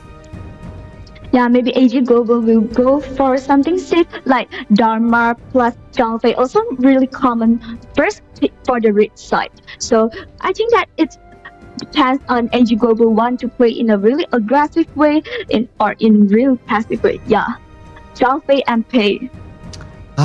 Okay. We're considering like if they don't want to deal with it or not. Okay, first ban out the Algren, which is okay because for Seoul Esports, they surely will need to pick a tank. And if they were to go for the Tolia, then the jungler must be a tank jungler. Now without the Algren, then it will narrow down to maybe like the Menki or maybe like the Dun as their tank jungler pick. Actually, I think that if Seoul Esports want to pick Tolia, I think maybe they can go for Dun at the same time because we know that for Tolia also can give the double ulti to Dun. Also a great combo for Seoul Esports, but we can find out that AG Global just banned away Lianpo. Okay. Lempo is an interesting ban. I thought that they will ban out the Tolia first, but maybe they're looking at the sense that telling themselves that, oh, now the current meta in the MKL is that the Tolia is not a popular pick. That's why they're not really giving priority to that. So banning out the second roam tank, which is what the AG Global did, which is fine as well if you ask me. Okay, so the Yixing is out. Now AG Global surely won't pick the Tolia. Then it's really up to Seoul Esports if they really want to stick to what has been tried and tested. Yeah, so definitely I think that it will be a good idea for them. So we can find out that for the next pick from AG Global. Yeah, so AG Global, let's see. They are probably thinking about going in for a mid. So you still have the Noir, which is pretty popular as well, able to control the lanes and able to just open up some space for Lady Sun too. But they're going to focus on the clash lane first, which is Dharma. Fine, gives them the option of either doing the split push or even jabbing Seoul Esports from behind when needed. And that will kind of put the focus away out of Lady Sun. Yeah, this definitely is a great sign for Seoul Esports that AG Global want to play really aggressive during this game. So they need to be more careful for the more resources during the early game because AG Global maybe will do some invasions on you. Yeah, the invasion could be a possibility as well. Plus, you have the Zhangfei who's able to provide early shields. So that could be something that AG Global might be thinking of doing later on because that also will open up the space for Lady Sun. But for Seoul Esports, looks like, again, sorry Dolia, you are no longer popular, okay? We're going to stop talking about you very, very soon, maybe in the next game because Yu Huan is given the attention this time and as what we kind of expected because they are lacking of durability, they went for a tank jungler which is going to be Dun. Yeah, actually I think that for Seoul Esports it is quite good for this kind of composition no matter it's from Seoul Esports or AG Global because quite complete for both of the team. Have the control, have the tank, have the damage. So definitely this is a good one. Yep, and this is the final lineup here, ladies and gentlemen, for game number 1. So if we were to look at this, quick predictions by you. Who do you think has the better draft? I think that for ENG Global is quite good because this draft can just promise their early game, promise their mid game, also their late game. I have play really aggressive during the early game. I also have Lady Sun to protect my late game. And looks like they have it all from the early, mid to late game based on Ming Xuan, but will it be the same result here in our game number 1 between Seoul Esports and ENG Global? Yeah, actually for ENG Global, they'll need to be more careful for this Mai because JD is a Lady Sun, so Mai will do something. I think that probably after the level for Mai will just go to the bottom lane to do something on June. And I would say surely that Lady Sun cannot be left alone. You have to play Protect the President, especially at the early stages of the game. But they are playing an aggressive approach by trying to invade the jungle on Seoul Esports' side. And with the fact that Saber is playing the Zhang Fei, it's not going to be a problem for him to absorb the Flaming Palm. Yeah, definitely. And actually right now it's an early game for Long also didn't have so high damage as high as the late game. So it's quite okay for ENG Global right now. And look at the rotation here by Yulong. He's coming in, and Yulong, lucky enough for Junyong, he managed to flash away to safety. If not, he could be the one to give the first blood away to ENG Global. Yeah, and also this one is a great style for Seoul Esports. You need to be more careful. Yeah, your Long have the ulti and you have the ability to run away, but actually for ENG Global, play is really strong during the early game. So it can play really aggressive in a really high damage. So Seoul Esports need to be careful on it. But this time Seoul sending Ricky down to the farm lane. But then again, you have the Zhang Fei there. He's able to provide shield towards JD, and look at the counter engagement by JD because he knows that BHY is on his way too, looking for an opportunity. But because Junyong, he opened up the river side, so they saw the incoming BHY. They just disengaged from there, not to take any further risks at the bottom. Definitely, I think that Seoul Esports want to just squeeze the space from ENG Global and can pick out these resources. So just make some go different in this early game. Maybe we'll have them have a slightly advantage right now.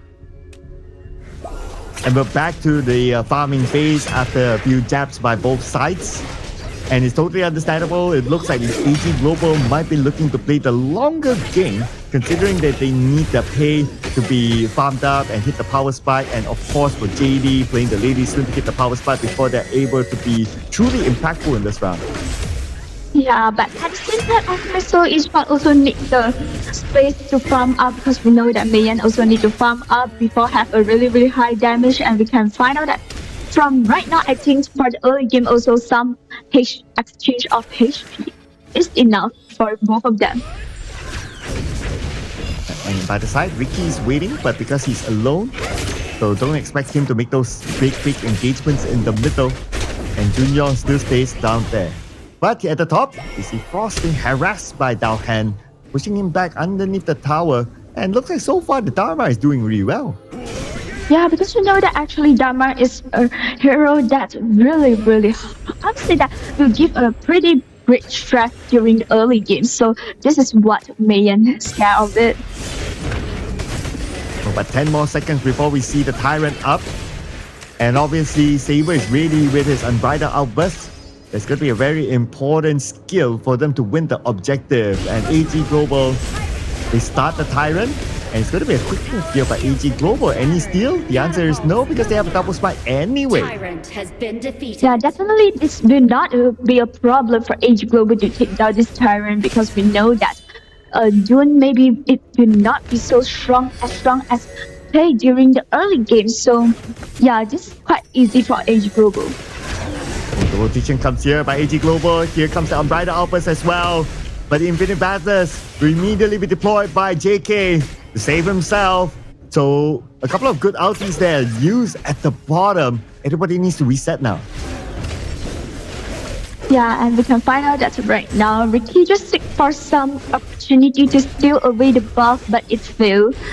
So actually, Ricky also tried to do something. Obviously, that tried to find some opportunity, but we can find out that this Zhang Fei never leave this lady soon. Oh yeah. Protect the president. Zhang Fei is the major bodyguard. Wait. They're waiting. Oh, the Waiting in the bushes. bush. Oh, okay. Tested by Junyong. At least he checked the push before they move forward. But they will continue to move forward right now with Ricky opening up the space. But Ricky got punished by Yulong instead. The fight will continue on with the fact that Gui has arrived as well. They're trying to split out the members of AG Global. But AG Global is the one that counter-engaged onto them. Nice and clean. Not losing anyone. While Seoul Esports, they lost 4. This is a great start for AG Global. Actually, we can find out that for the Mai Ricky, it's really find a good opportunity directly, just straight away find the president, find the lady son. But unfortunately, Yulong is aside this lady son. Oh, Frost showed himself at the wrong timing with Unbridled Albus onto him, and obviously a follow-up by Dowhan. Underneath the tower is not going to be an issue for AG Global to pick up that kill. Yeah, just almost 6 minutes and AG Global just directly took down this T1 turret. It means that the jungle from Seoul Esports is open to AG Global right now.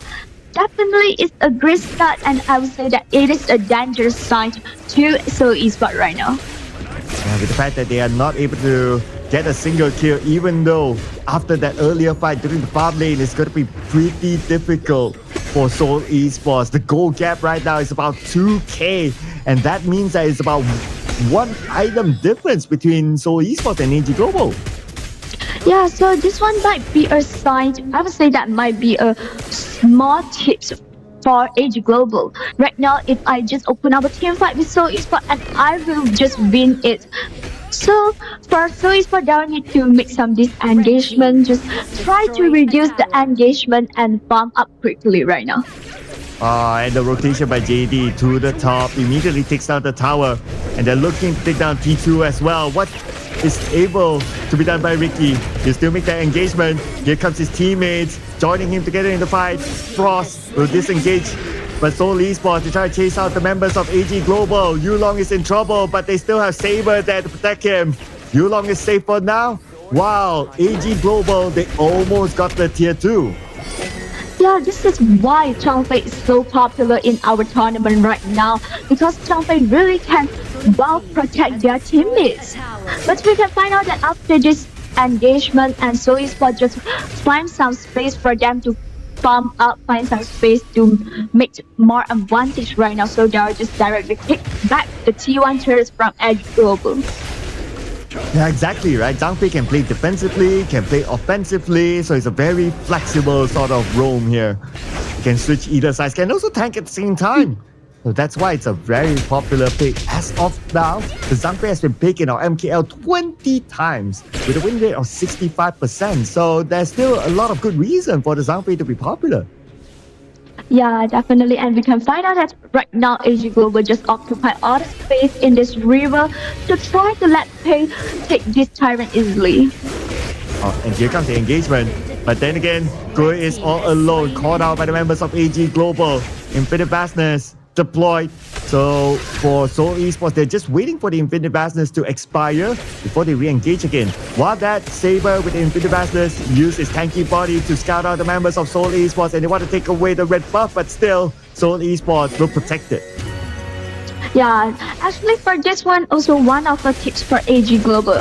Although I didn't take down the red buff, I'm unable to steal away, but I know the time the red buff spawn.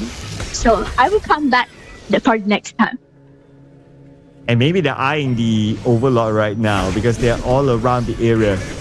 Just need to push out the wave at the top and perhaps to start the Overlord, because we're about to reach our 10-minute mark. So it's a matter of time till they really position themselves within the side of Seoul Esports for AG Global to prepare themselves to take down the Overlord. Yeah, it's good to take a lot of advantage, or I say that as much as they can before this 10-minute timing, because we know that 10 minutes Dragon, 10 minutes Overlord and Tyrant will just change a lot of things. Yeah, they're prepared for it, right? They took down the top tower, they took down the mid tower, so a lot of space for AG Global to play around the area of the Overlord. As for Seoul Esports, for them to kind of have an opportunity to take over the Overlord or maybe even Tyrant, they must find a pick-off but they are a little bit lacking behind in terms of network by about 2K. So that's about one item difference. And that could be a big factor if Seoul Esports do not continue on the fight. But this is an even bigger factor with the fact that Ricky has been taken down. So only 4 players, Seoul Esports, they cannot approach this. And this definitely is the chance, it's the round for ENG Global to take down this Tyrant again. And at the same time, Yulong also can just steal away the red buff. They just gain a lot in this engagement. Although I would say that Seoul Esports just only one Mai down, but it changed a lot of things. It makes ENG Global gain more and more right now. Yeah, and because of that, not only the Tyrant's been taken out, ENG Global takes down the bottom tower as well. Now looking for an opportunity in the middle. Yulong at the forefront against Junyong. Junyong, 50% of health left, has to back off, but Gui shows himself and immediately taken out by Daohan. They're looking to take out Yuhon as well. But at the same time, JD very low as Frost will show himself as the Mayan to take down JD. But now, EG, they're looking for a revenge, and Frost gets a double kill thanks to the tower as well. Yeah, this is a good, I would say that this is a good one from Seoul Esports. Yeah, although this is a 2-2-2-3, but it's able to let them have more space to, I would say that more space to put out all the vision, because right now we can find out that before this team fight, ENG Global just keep squeezing their vision, keep squeezing their space, but right now Seoul Esports had this time to try to take down this Overlord. Yeah, they still have that because Yulong is down. But ENG Global, they still want to challenge for it. Do they have enough time? Okay, Overlord, 50% of health, 30% of health, 30%. Are they going to go and steal it? And Gui will secure the Overlord, so he still falls to the hands of Seoul Esports. Yeah, I think this might. It's a great chance for Seoul Esports to slow down the farm up from ENG Global, because we know that right now Overlord, Seoul Esports can just directly follow the Overlord to make some stress on ENG Global turrets. Frost waiting at the side. He sees Yulong, but Yulong, he's tanky enough. Now here comes the follow-up by Daohan and Saber as well with Unbridled Outburst. Now this is disengagement by Seoul Esports while ENG Global tries to chase them down. Daohan will fall to the hands of Junyong, and now the U-turn comes in here for Seoul Esports, but Yulong punishes him back, and both sides gain 1 kill. Actually, we can find out that after this team fight, like Ricky, Mai always want to find a good opportunity, great chance to open up a team fight, but unfortunately, always when this Mai dives inside and it finds Yulong, and this will let Yulong have a really great chance to take down Mai. And looks like a lot more pressure on the ENG Global right now, despite them having that goal lead earlier on. Now the goal difference is not too far, about 200 between the two of them. And ENG Global, they're pushed back. But lucky enough for them, they still have their main towers within their base still active. Yeah, actually right now I think they will just really rely on the next team fight, because maybe for the next team fight it might just, I would say that after the next team fight, it might let Seoul Esports have the chance to take down the high ground turrets, or ENG Global will just get back the things. So it is quite important for the next big engagement. You can see that Gui is trying to bait the members of ENG Global to jump onto him because Junyong is waiting in the bush. But none of the members of ENG Global actually bought that bait. So they will continue to be disciplined on their own side, while Saber keeps Junyong at bay. But keep your eye on the movement of Ricky from the back. Potentially, they might come in anytime soon when ENG Global moves forward. Yeah, we can find out that right now ENG Global just try to take down this Tyrant as fast as they can. Yeah. And Ricky, looks like Ricky takes a lot of damage. Oh! That was a very close one onto Ricky, but Yulong continues to chase Ricky, and Yulong gets the chase, gets the kill. At the end of the day, onto Ricky. Now ENG Global will continue to push on. Yeah, that's what I mentioned just now. Definitely the next big engagement.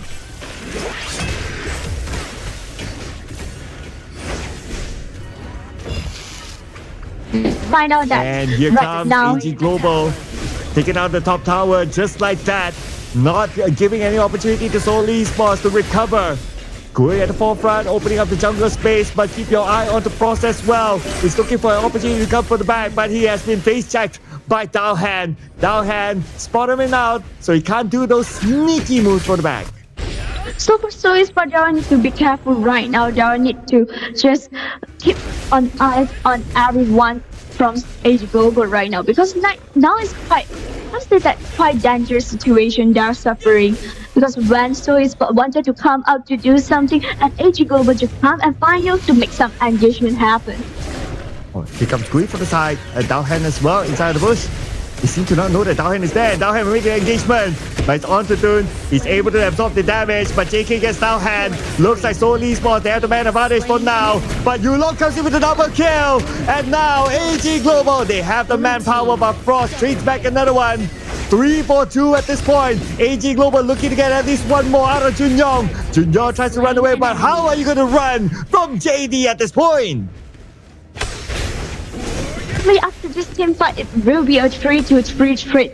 But for Seoul Esports, I'll say that because there are just only left a Mayan and a JK, just and a Long. So definitely, I think that for Seoul Esports, there need to be more caution. Oh, look at the damage by JD on the JK, just like that, with a flash in front. Immediately came up with a shutdown. What a good timing there by JD. I haven't finished the words. I just say that Seoul Esports need to be more cautious, but right now we can find out that actually JD also find a great opportunity to take down JK at the same time.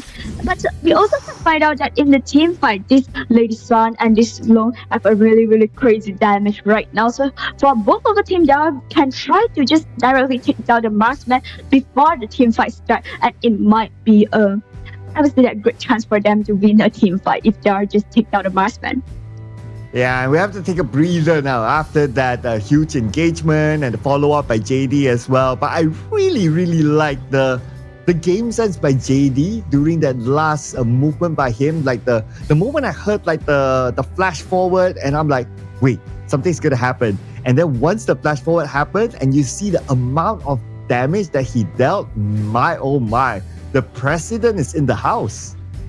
Yeah, this is what AG Global wanted to stall. I just keep protect my Lady Sun. I let it farming up, and I was just like, when the Lady Sun well prepared, and it is our time right now.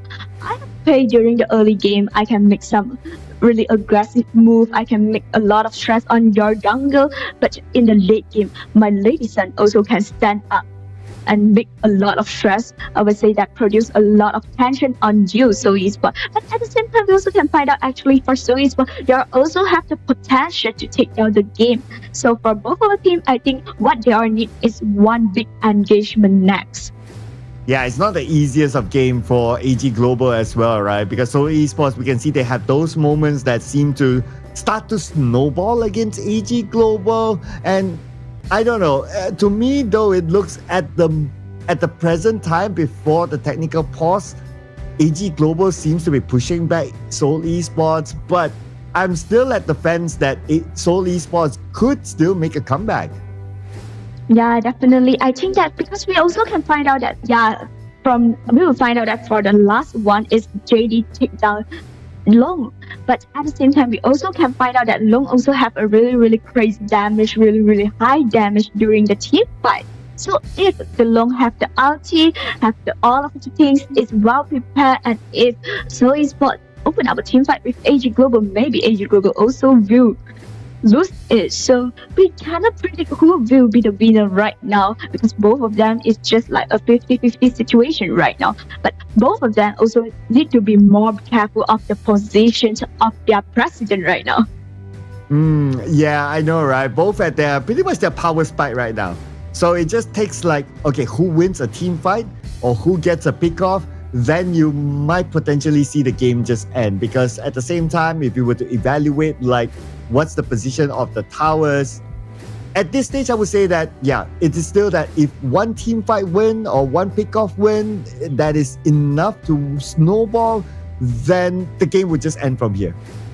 Yeah, definitely, because we also can find out that the number from turret for both of the teams actually quite same in my memory, right? So for them, they maybe just need to have one Shadow Overlord, or I say that one team fight, and other things. I think it will be close up. Or if they didn't close up the game as fast as they can, maybe we will just saw the Tempest Dragon. Yep, and you talked about like one of the objectives, right? Which is not the Tempest Dragon, but we're going to see the Overlord first. So it's going to be taken by AG Global. And to look at the status of the towers, the bottom tower is very low on health. So it's an easy exploit for AG Global, but they're going to take the harder route. They're going to try to take down the top tower instead. Yeah, definitely for AG Global, they will just try their best to use this Shadow Overlord to take down 3 of the high ground turret. This will be the most ideal situation for AG Global right now. Yeah, and they got that one. Now it's just a matter of waiting for other minions to really push in, and maybe they will re-engage again. But maybe also AG Global is waiting for the next 20 seconds to secure the Tyrant before re-engaging with Seoul Esports.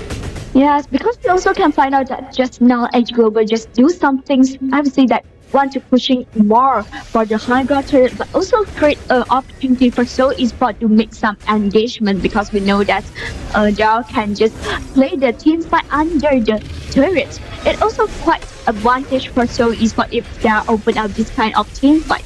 But AG Global just come back and take down this turret.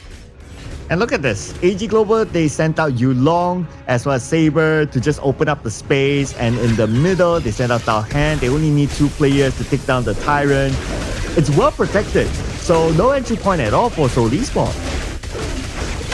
So for Seoul Esports right now, actually they can't do anything. So the only things maybe is they come with AG Global when they are pushing in their high ground turrets. Find an opportunity, or I would say that wait for the mistake from AG Global. And they got the Tyrant, they got the red buff. Now AG Global will continue to push on with the minions arriving. Tower easily taken out by AG Global. Now it's a matter of focusing onto the mid, or if they can find an opportunity to jump in, they could do so as well. But they don't really need to do that. They can focus on the mid, play a slower game, and then put more pressure to Seoul Esports before wrapping things up. Yeah, actually, you can find out that right now AG Global just play in a really slow and steady style. I would just say that they want to have a 100%. I need to have a 100% possibility to take down your game, because if I go to fight with you under the turret, under the high ground, maybe I will just suffer a lot. And look at the position by AG Global, right? They're all across the map here. So anywhere that Seoul Esports choose to step out, they will meet a member of AG Global. It's a matter of whether AG Global wants to engage or not. The more dangerous one is obviously at the bottom, because you have the Zhang Fei, you have the Lady Sun, but now they are starting to converge together in the middle, and the objective is to take down the tower. Right now, AG Global, I think that there will be more prefer like I just play slow and steady. If I cannot use this super minion, or I would say that this way to take down your Twister, I just go for the Tempest Dragon.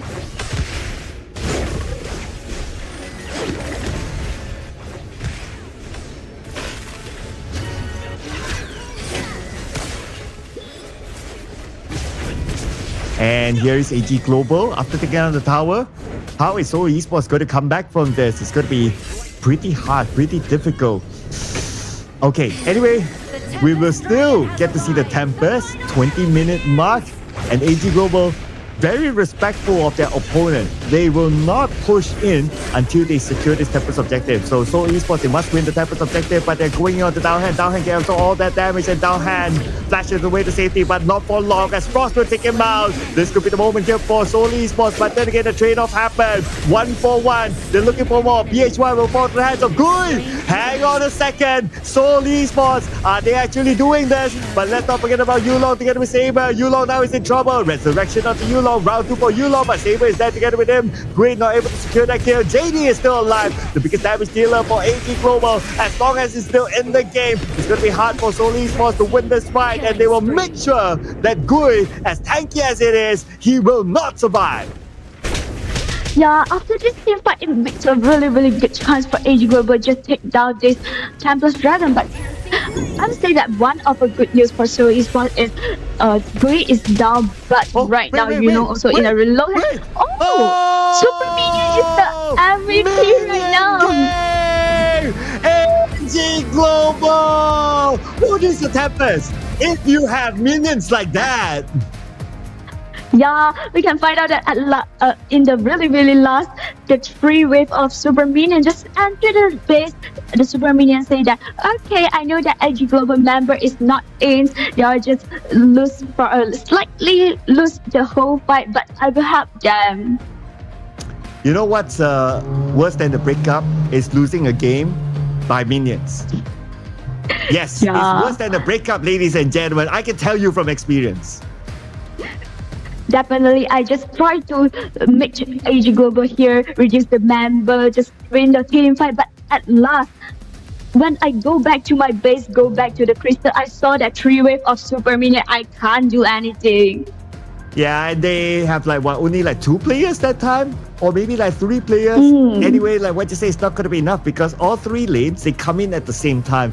You don't have enough damage to clear them out. Even if you have you focus at the top, you focus in the middle. Oh, then the down is leaking. It's it's everywhere. It's how are you going to deal with that? There's almost no way. So if we got to think about it from a bigger perspective, ENG Global just needed to buy enough time for the Super Minions to do its work.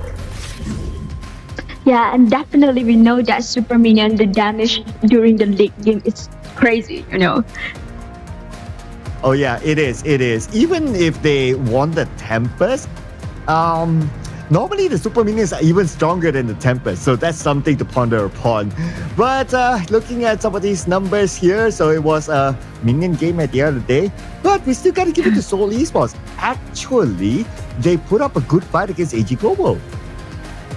Yeah, actually we can find out that for this game, they are able to let the game until the 20 minutes until the Tempest Dragon. It's quite good. I would say that this is a good try for Seoul Esports, and definitely I would say that during the mid game, they also have a slightly advantage. But ENG Global, they are use this Zhang Fei just protect a lot their president, protect their pay during the early game and the late game. So make Seoul Esports, I would say that just difficult to find the opportunity to make some trouble on daily.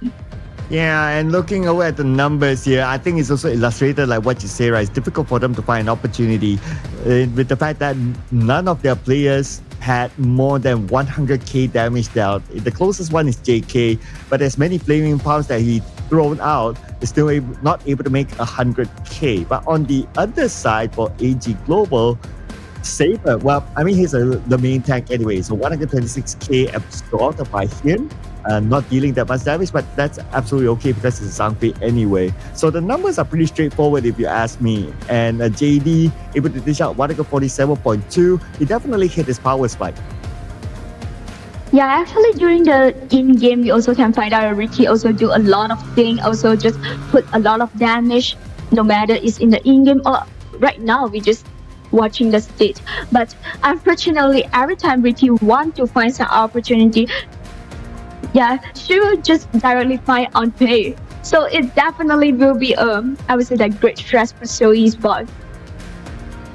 Yeah, but at least we still have to give props. I still want to give props to Seoul Esports that they are able to put out a fight against ENG Global, bringing us to more than 20 minutes onwards. But looking over at some of these other numbers, look at Seoul Esports, they only managed to get 1 Shadow Overlord, and that's it.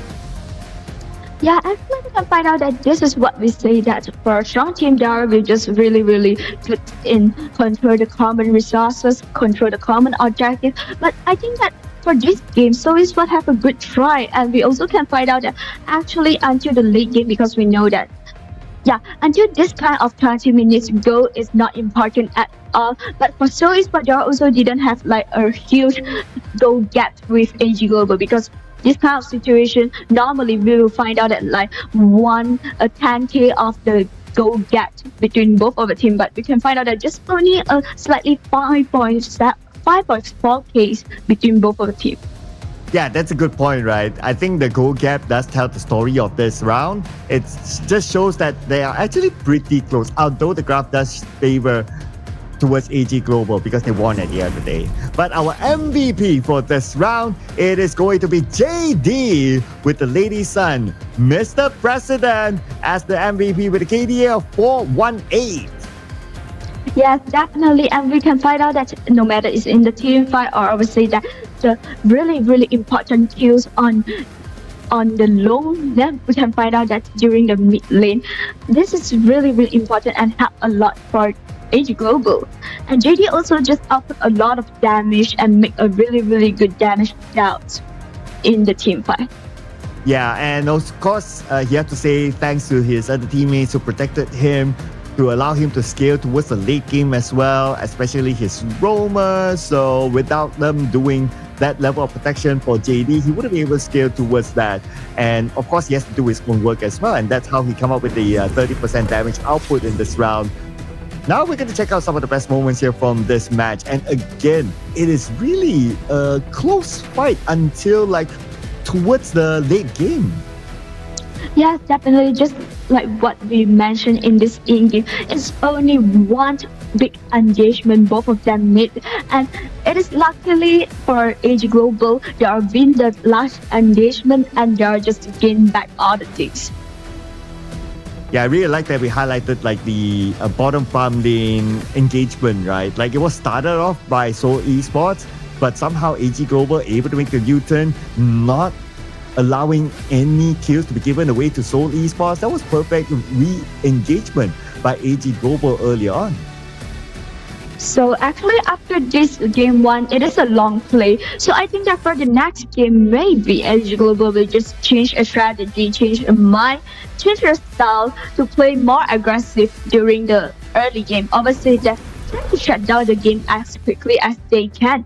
But what a good side for Seoul Esports is AG Global already used the pay.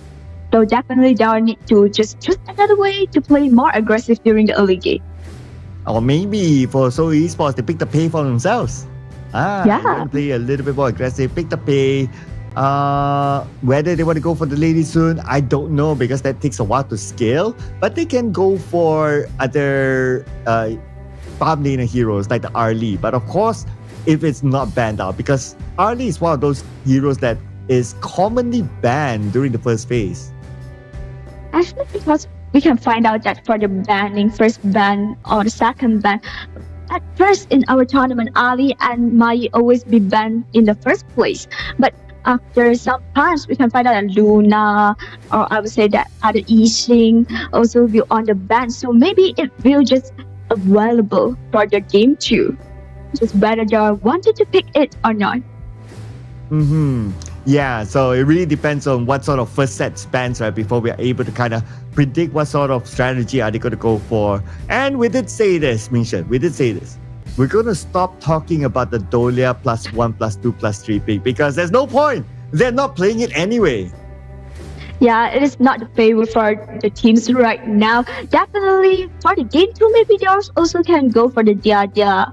But for today, Diadia is quite popular, right? So maybe they will just go to Diadia. Or for Seoul Esports, maybe they also can just pick the Zhangfei because we know that Zhangfei in a really high winning rate. At the same time, they are also the hero that have the most highest pick, I think, in our MKL right now. Yeah, that's one. Yeah, that is definitely up there in terms of a pick. But we did talk about this point as well before the first game started, right? AG Global, they won their first game. Now they have this cushion. Whatever happens, if they lose, there's still another game for them to play. Will AG Global pick something new for us to see? If they will, I'm putting my coin in here. I want to see a Lubu Roam. Let's go. Yeah, Lubu Roam. So if you goes to Lubu Roam and I goes to a Tachao mid lane, yeah, maybe. Because we can find out that for this game 2, AG Global just chose the blue side. So maybe they wanted to pick something strong during the first pick. We didn't know, but maybe, maybe. Yeah, so they will get the first pick right.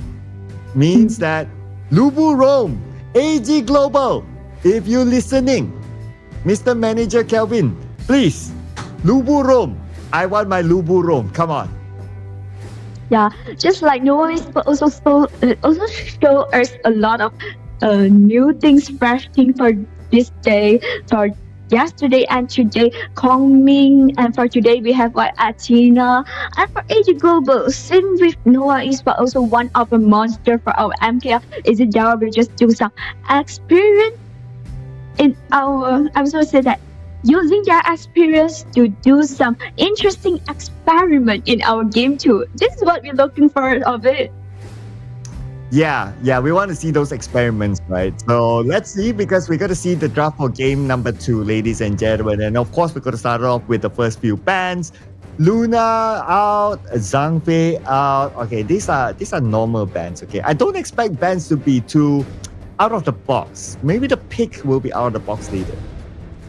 Yeah, definitely. I think that for the second band, or I would say that the second band maybe, here goes to the Liang.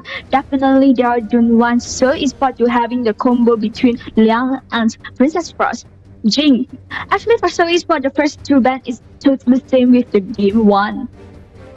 Yeah, it's to target banner Yulong, right? Not allowing him to pick his comfort picks. But I'm sure he has something else up the sleeves. Okay, so we'll start the tone here, right? AG Global, they can go for the Arlie. It's open. Also a popular first pick. Arlie? Nope. Okay, there's a popular first pick too, so that's fine. But it can also combo together with the Arlie later on. So not surprised if they go for the Arlie if So Esports don't pick the Arlie now. Yeah, right. Just like we mentioned just now, they're also quite popular for today. And at the same time, for AG Global, if they are choose Dada, maybe they are just want to have more goal lead during the early game, because we know that Dada also can follow the jungle to do some invasion and having more goal lead. And right now, So Esport also just react using Dharma and Dolia to respond AG Global. You know, this Dolia, right? When we stop talking about the Dolia, suddenly they show up. You know, it's like if you lose something in your house, it's like, oh, I'm looking for my keys, you know, and then it just doesn't show up. When you're not looking for the keys, it shows up. Yeah, it feels like the Dolia is this. Okay, but now with the Dolia being picked up, I think the combination is going to be pretty obvious. They still have the loan that they can go for, the Elaine, the Yixing, the normal combos, because none of them picked by AG Global yet. Actually, plenty of cards that So Esport can do. We know that for the game 1, they are just doing a ready, but we still have a lot of, like just now you say that Alien and Yixing also in the list. So definitely So Esport can go for this kind of pick. Yeah, but okay, I will retract the Elaine because we have the Dharma. But, okay, go for the Arlie. Okay, so no low, that's fine. But Yixing is a higher priority if we see the Dolia being picked up. But because they left it for the second phase ban, so I'm pretty positive that AG Global will ban the Yixing. Yeah, definitely, because AG Global will just reduce the duel that can pair with Dolia, I think, for the next 2 picks. We can find out that So Esport just take away Mai. Yeah, so Mai Shiranui out. Because AG Global, they need a mid anyway. So now AG Global's call.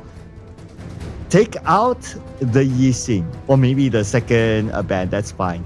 But they could also pick the Yixing for themselves, so they could probably be saving that for later. But there is a risk, because when we come back from the ban, Seoul Esports will get the first priority pick. So in order for not AG Global to steal away the Yixing, I'm pretty positive if that's the sequence, Seoul Esports will take it for themselves. Interesting ban. We can find out that So Esport just take away Faye. And for AG Global just take away Pay, because we know that maybe they know that So Esport pick this kind of composition. Maybe they want to do something, do aggressive things during the early game. So if I give you the Pay, maybe you will just give a lot of stress to me during the early game. So I just take it away. And Yixing, yeah. Yep. You're out. Okay, that's fine. All right. So look at other mid laners, right? So you can still... Well, I'm also thinking of like Angela. Double Blazing Brilliance isn't too bad.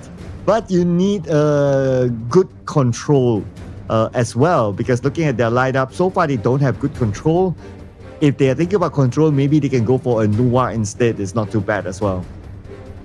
Yeah, actually, because if you pick Nuva and you will have a really good team fight. I would say that team fight surrounding, but we can find out that Seoul Esports just goes to Princess Frost. I have the control and I can use the ulti to make you have a really great stress. So, good pick. Yeah, double winter is coming, right? So not too bad too. Now with AG Global. Oh, okay. Okay, I wanted to think about Liang, but anyway, it's banned out, so never mind about that. So Gan and Mo, Agudo locked in by AG Global, so Esports, their final pick is going to be somewhat of a tank jungle. So we're looking at potentially taking the Algran. Yes, Algran is available. Let's go Algran. Good one. Yeah, definitely. Algran is tanky enough and at the same time have a huge damage, can do a lot of things, can open up a team fight, can be a frontliner. So definitely it will be a good pick if Dow just goes to Algran. Because we can find out that AG Global you have a plenty of damage for this game. So Esports just directly go to Menki. Okay, which is fine. I mean, you still check the boxes of like, okay, you're tanky, you can also engage, you can be the frontliner, and Menki also checks the boxes, and that's absolutely okay. And if you gotta think about it as well, Menki with the double Dream Roam, it's not too bad too. Like you engage once, and then if everyone tries to run away, Dolia resets the Dream Roam, and then it does a double chase, so that's okay as well. So I can see the idea behind the Menki here. So looking at this draft, who do you think has the better draft? I think that for me, I think it's a 50-50 because we can find out that both of them also have enough control. For AG Global, they'll have the damage over time, but at the same time, so Esports also have the Frost, have the double ulti. So I think that just rely that right now they need to depend their in-game performance. And I do like the potential couple blades here by Gan and Mo, right? The damage output is insane. Anyway, we're going to see what will happen here in the Gorge itself, as this is a round that Seoul Esports will need to win against AG Global. Yeah, so definitely both of them will just have I would say that just like we mentioned just now, they will just go to do some jungle invasion right now.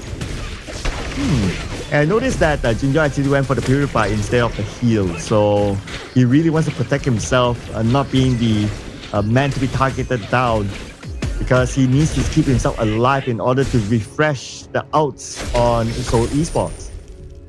Yeah, after the first invasion from two teams, it's quite mirroring because they are just take down the same resources. And right now, both of them have a really close goal. Because this is just an early game. For both of them, they are the main, I would say that the main purpose in this game, they will make something happen during the early game, but right now. They are making it happen against Ricky, and it's a 3-4 man rotation towards the farm lane. They noticed Ricky was alone. I mean, if you are Princess Frost underneath the tower alone, all the way to farm lane, there's nothing much that you can do. You can't escape. Yeah, because we know that during the early game, actually this Princess Frost didn't. Also, we know that Ricky just only level 3. I also didn't have the ulti to make some damage on you. I only have a Frost and have I would say that their skill 1 just reduce your speed. I can do nothing. Yep, so first blood to AG Global, but that was also an opportunity that they saw, that they quickly reacted to. Now for Seoul Esports, they have to realize that, okay, you cannot leave the Princess Frost alone too long. You must have a level of protection. So you kind of like need to have your jungler playing at their side or more rotations towards their side to kind of be that zoning bodyguard to protect the Ricky. Yeah, basically I know that the strategy for Seoul Esports right now is they wanted to let this Lady Sun to take as more advantage as I would say that as this early can, because this is a common style for when I pick out the early. I will just let early take a lot of advantage and I will give a great stress to AG Global. But right now, what Seoul Esports needs to be more, I would say that keep an eye is you want to protect your early, but at the same time you also need to take care about another backliner. Yeah, I noticed that the Arlie has been sticking together with the Menki, just going around the jungle, trying to farm the jungle. So that will also take away the farm from the Menki. And if that continues to happen too long, of course they need to gauge it, then the Menki himself might not be tanky when the time comes. Yeah, so this is what we all know, that when you just choose out a composition that have many cores and you need to farming out at different times, because I cannot just farming out at the really same time because the resources is only enough one man to farm up. So after A farming up well done, and B still can just start the farming. And they should be done soon though, because AG Global, they're having a lot of control over the map because they are spread out. And if we were to look at like the farming so far, AG Global, within 4 minutes, they're ahead by 2,000 against Seoul Esports. That's a lot. Yeah, definitely we can find out that right now AG Global. JD flashes in, very risky play, and JD will be punished because of that. JK will get a kill onto him, going pretty low, but he's able to step away, so no trade back by the members of AG Global. But after this one, actually we can find out that Seoul Esports gained 1 kill, but we know that right now AG Global have a slightly goal advantage. So for Seoul Esports, they need to use this time to take some of the resources from AG Global. Yeah, they need to have this take over this advantage right now. If not, the gap will be even bigger. At least they close the gap to like 1k between the two of them. So a bit of a progress here for Seoul Esports. Now at the top, they see another opportunity to take down the tower. Okay, tower engagement, but Daohan is there to clear off the way. Should be okay for him to withstand it by himself because backup is on his way as well. So Seoul Esports, they cannot tunnel vision towards the tower only. Yeah, so definitely we can find out. Oh, find the chance! With Dream Roam across, saving himself. But can't say the same for Jun Yong as well as JK. AG Global, with that one rotation, they took 2 players out of Seoul Esports at the top. Yeah, this is a good one for AG Global because right now they are just taking down this Ali, and definitely Ali is the big brother from Seoul Esports. So AG Global, they are I would say that make the goal gap became more bigger. Yeah, now from a 2k difference to 1k difference, we are back to a 2k difference, ladies and gentlemen. And at the same time, AG Global, they took out the top tower, so they have access into the jungle. This is even scarier now for Seoul Esports. Yeah, definitely, because we can find out that the only things for Seoul Esports can do right now, they need to protect this mid T1, because if this mid T1 drop down, and it will be a great chance for AG Global. Needed 3 players to take him out in the open without the protection of the tower. That is how much resources that Seoul Esports had to spend. Yeah, and we can find out that they just cannot take down Daohan in a really, really short moment with 1 second. But they also need to waste some time on this hero. It's tanky enough right now. Absolutely right. I mean, look at it. Like, he lasted fairly long against 3 players from Seoul Esports. So it just shows that he is at that tankiness level to be able to withstand team fights later on. A small illustration to what might come. Yeah, so definitely right now for Seoul Esports, right, they can just, I would say that continue this kind of strategy, just have some of the members go to find 1 man from AG Global, and I would say that try to find some opportunity, find some chance to mix some reduction of member from AG Global. And here comes the potential mid-battle. But all of them are saving their skills because they know that the next objective is going to be up in about 15 more seconds. AG Global breaking up, same goes for Seoul Esports. Both of these teams want to secure their own side. But before thinking about the Tyrant, they have to think about the lanes first. Yeah, definitely for AG Global, they can just try to get the lane priority for the mid lane, and it will help a lot for the next common objective engagement for that. Gui showing himself in the middle. Dulong doing the same as well, but both sides not baiting. And they want to figure out how to get this mid tower, especially for AG Global. If they can get that tower, they will have absolute access into the jungle. But instead of getting mid tower, they will get the top tower first instead. So that is good enough for now for AG Global.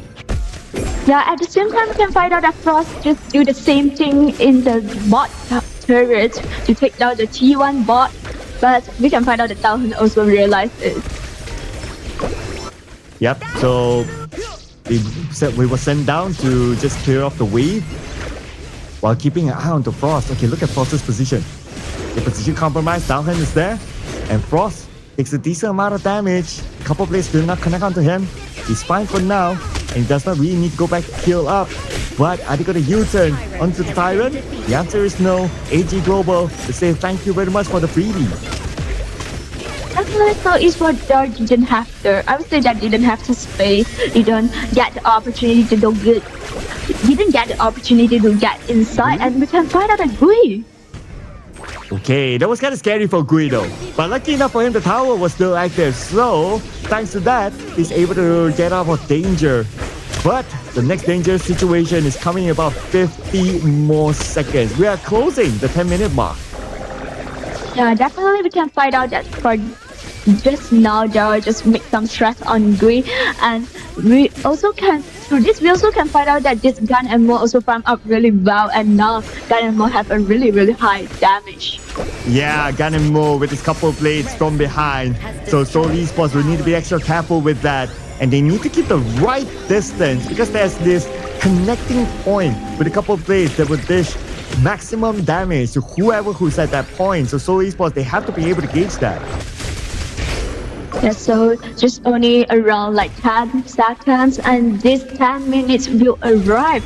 So for AG Global, they will just try to take down this T1, and so Esports will have a great stress to take down this dragon. Oh, they catch Gui. Okay, anyway, Gui is kind of tanky. A couple blades onto him, but from the side, it's going to be Downhand coming onto Gui as well. And after all that, Gui drops about 50% of health. Still okay, but can't say the same for the Tyrant. Tyrant will fall to the hands of AG Global, but the trade-off here, Seoul Esports will take the Overlord instead. It's okay for Seoul Esports because we managed to do this trade, but for Seoul Esports, before they will just take down this Overlord, they will lose the T1 turret, so for AG Global, they can just go deeper to Seoul Esports. So 1-for-1 both sides. And AG Global, they're still not making the big moves yet. Both sides still very respectful. Even though AG Global, they won their first game, they sort of have this momentum, but they're still very respectful of Seoul Esports. Now Seoul Esports, they cannot take that for granted. They have to be extra careful. Gui at the side taking a lot of damage, 50% of health left, and look at JD just chasing down Gui. But it shouldn't be a problem for Gui to just step away with the Dream Roll. Now, the next target is going to be Frost. Oh man, 3 out of Frost. This time, nowhere that he can run. Frost say that I just passed by the team fight. I didn't just join you all. Why you just attack me? Yeah, I was just looking. I'm innocent. Same goes for Ricky. He was just passing by. Ricky was just passing by. Guys, come on. Don't kill the passer. Let him go. Yeah, but definitely just like you mentioned just now, for this game, AG Global just also go in a really slow and steady pace. I just slowly to take down all the things. I also didn't make a really big engagement, but right now, the time down, just take down this high ground turret. Yeah, it's more of like AG Global. Oh, they see one person passing by. Okay, we take the kill. Oh, another person passing by. Ricky. Okay, we take the kill. Oh, then the tower is open. Okay, we take the tower. It's like Seoul Esports, to a certain extent, handing AG Global the kills, but at least Seoul Esports, Frost, he gets his revenge at least. Yeah, actually this is, I would say that good one for Seoul Esports, but actually this also not a big kill for them. But good try. Yeah, but kill's a kill at the end of the day, right? So let's see if we can gain more, because right now they are getting access into the jungle side of AG Global. We see JD. JD is a target that they would love to take down, but JD, supported by Saber, not easy for them, especially with the fact that the tower is still up. But at side, waiting for Frost. Frost at the push. Engagement by Downhand onto Gui. Gui absorbing all that damage, but now Gui is in trouble. Gui might be the first one to fall, and Gui will fall to the hands of JD. But the U-turn is happening right now by Seoul Esports. AG Global, they're still able to counter back, and Seoul Esports not able to get a single kill at all. Junyoung now being hunted down by Yulong, but Downhand says, nope, you can go. I will go and finish up this game, waiting for the minions to arrive. it will be a great chance for ENG Global just close the whole game, and we can find out that only $1 can't do anything right now. And for the Seoul Esport, after that it will be going alive, but it is too late. They didn't really want to let go of Junyoung as well. Ace towards AG Global, and at the end of the day, AG Global lock in the 2-0 win. Yeah, definitely we can find out that actually for AG Global, it's not really a one-side game right now for the both of them, but they are just go in a really slow and steady pace. Yep. Slow and steady wins the race, they say. So great work by AG Global, 2-0 win against Seoul Esports. And it was a very controlled game. But there were many moments that Seoul Esports kind of gave away the advantage towards AG Global, like the pickoff towards the Dharma and also the Princess Frost as well. I remember that one. And also from then on, after those two pickoffs, the middle tower actually was given away to AG Global for kind of like free. Yeah, actually we also can find out that for Seoul Esport, I also wanted to highlight the performance for Seoul Esport today. Actually, I think not bad. When they're playing with AG Global, they're also, I would say that able to find some opportunity or find some chance for themselves to make them also gain some advantage. This is a good try and a great start for them. Although they didn't get their second win for today, but I think that they also learned a lot from AG Global. Yeah, there were a couple of good engagements as well by Seoul Esports, but it's hard to overcome the experience by AG Global, right? I mean, this team has played up to the international stages, and their experience is shown here in this round. And if we were to look at some of these builds and also numbers, I mean, it's almost incomparable, right? Because the gap was pretty much there. Probably the difference is like 1 or 2 items, depending on which player that you're talking about. Yeah, because we know that for this, although we didn't saw a really big engagement in this game, but actually AG Global just slowly immersed inside, just slowly take down our things, and definitely just gain a huge goal lead for this game. So for Seoul Esport, it is kind suffering in this problem a lot. Yeah, and for the other glaring numbers, I don't think there was really much. But I remember, okay, this one I kind of remember. Game 1, Ricky did not get a single kill, to the best of my memory. And if that's true, Game 2, he did not get a single kill as well. So if that is true, to the best of my memory, then it's pretty depressing for Ricky in this matchup. No kills at all for him. Yeah, actually, we also can find out that for Ricky, it just put a lot of effort on finding opportunities to take down JD, find a lot of opportunity to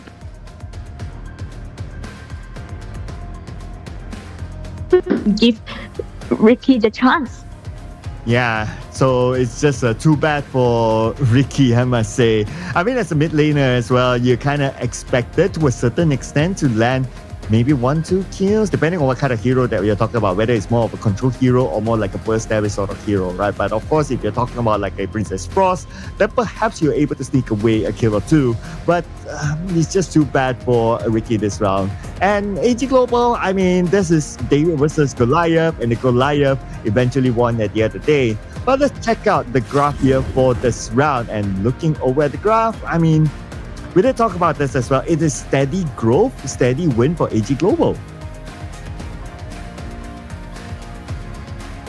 Okay, and if we were to look at some other numbers too, Shadow Overlord taken once by Seoul Esports, and that was their only main objective that they won. Other than that, AG Global, they took 2 Tyrants, 1 Shadow Tyrant, and that was good enough for them to wrap up the game.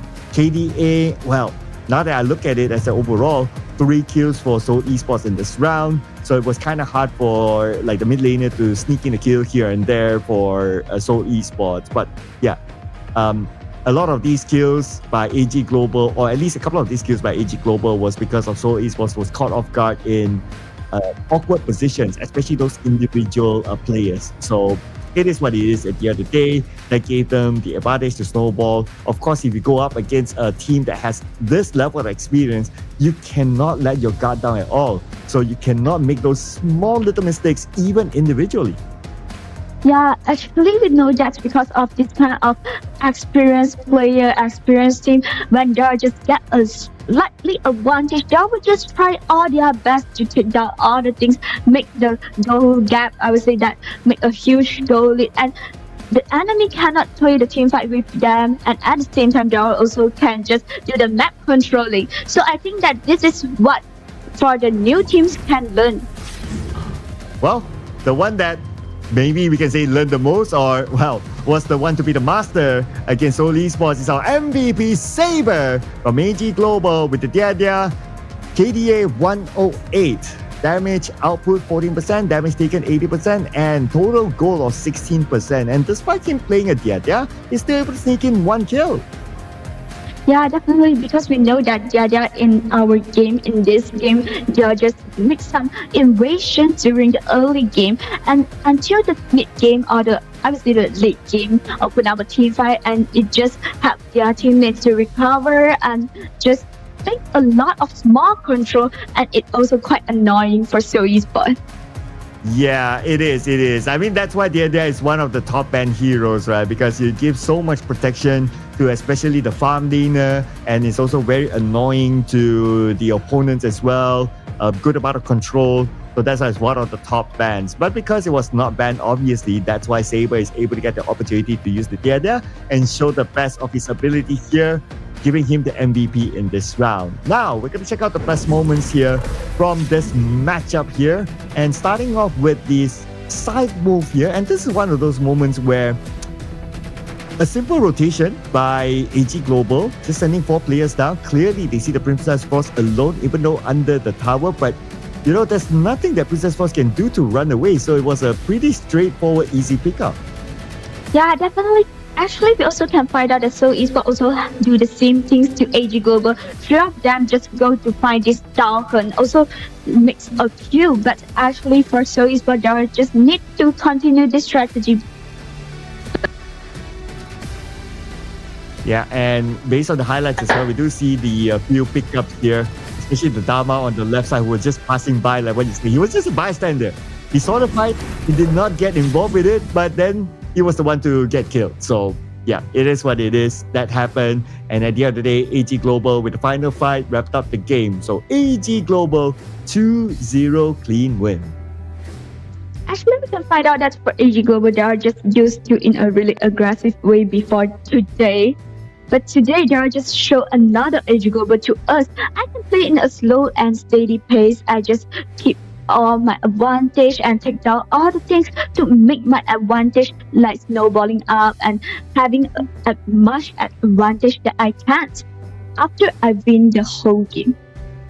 Yep, and that is a wrap up there, ladies and gentlemen. But what you say, whatever it is for Seoul Esports, this is an experience for them going up against these top teams at AG Global. No doubt, it's one of our top teams in the MKL, and that will bring them the benefit of learning with this matchup. They will surely meet again because it's a double round robin in the regular season. So we'll keep an eye on what sort of improvements that Seoul Esports will be ready by that time if they go up against AG Global again. But speaking about going up next, it's going to be Black Shrew Esports, another anime boss in this MKL against Toda, who is currently at number 6, and this is also a must-win game for them if they want to try to stay above the drop.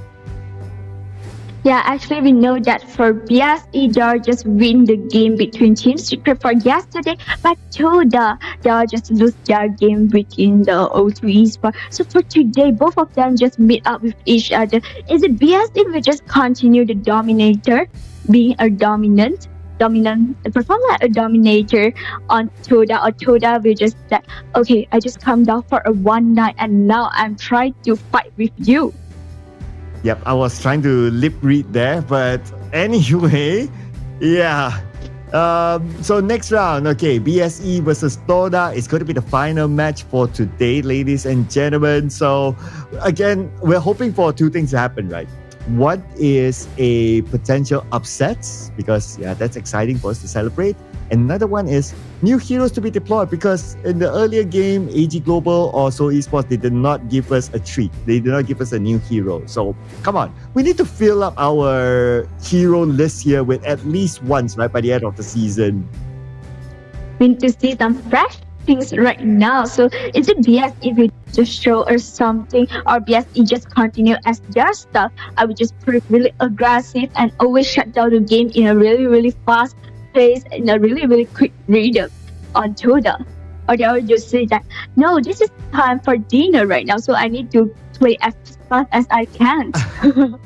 Yeah, I mean, that's a good point to put out, right? It is dinner time, and they must be like thinking to themselves, oh, we have to play a tournament at dinner time. Can we do it fast? You know, can we still make it to the nearby restaurant? My favorite restaurant is Sunday anyway. Yeah, it is what it is, right? This is what you need to face as competitors. And yeah, you just have to deal with it. Whatever time that you're assigned to play, you have to deal with it. Whether you eat food, total preference. But ladies and gentlemen, that's going to be our upcoming match, our final match for today, and also the last match for week number 2 before we wrap it up and we look forward for week number 3. So this is a match that you also don't want to miss out, because who knows, again, Dota can come up with a surprise win. So definitely after this interesting mashup, before that we will have a small break before this game. So see you later. Bye bye.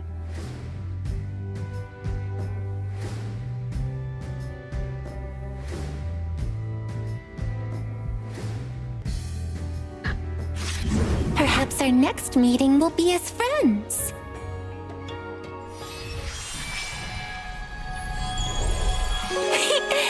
A single thread of silk connects faraway friends.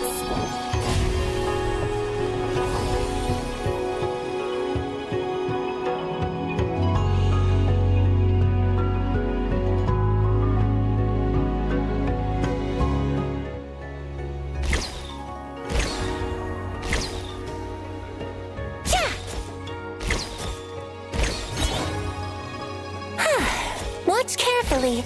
I'll only show you once.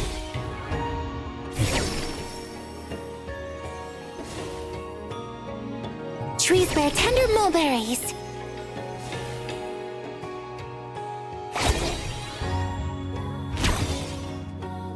Raise the silk.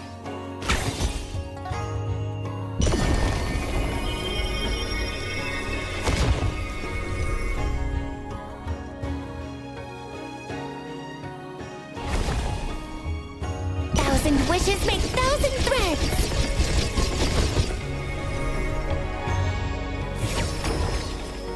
The elders of this land say that one must lay down roots before venturing into the world.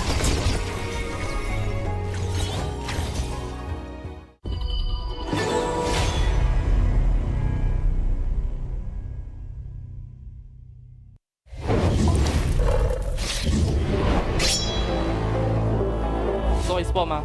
你们改掉了名字，改掉了实力吗？你们5个人的国标加起来都没有一个辅助多。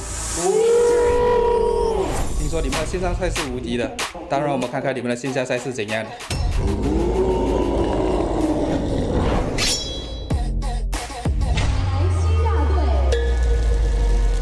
好，你每次在我对面，你觉得你这辈子能赢我吗？感觉你跟我家射手7三开啊，给你那分算多了，离开我随便把就带下来。DLC 吗？以前几年前就打败过的队伍，只要遇到他们也是我们的手下败将。不知道你们什么时候赢过我们？我只记得你们在软麻丹的时候丢乒乓赢过我们罢了哦。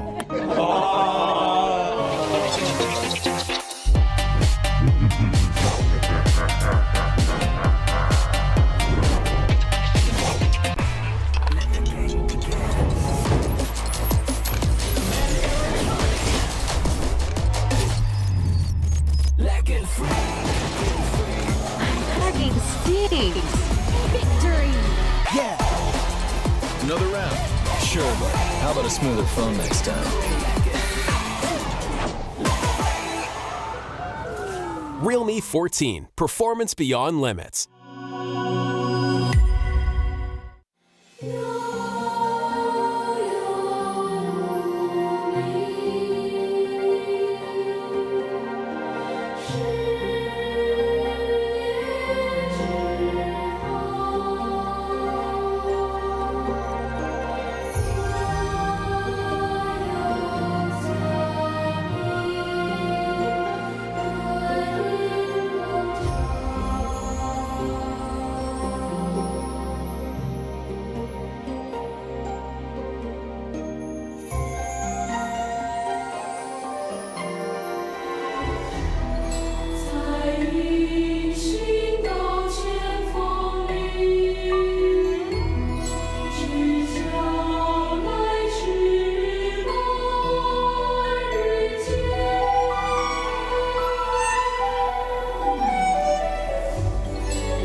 I am a humble little herb, born amid the verdant flora of this world. We plants contribute nourishment, healing, clean water, and a beautiful environment to this planet. Thank you for your efforts in safeguarding our ecosystem and preserving a habitat that supports the existence of all living beings. Forests are the layer of life around the planet that supports everything that we do. It produces the water, the fresh water that we drink. It produces the air that we breathe. It produces the food that we eat. Forests are integral, the most important habitat type for humans.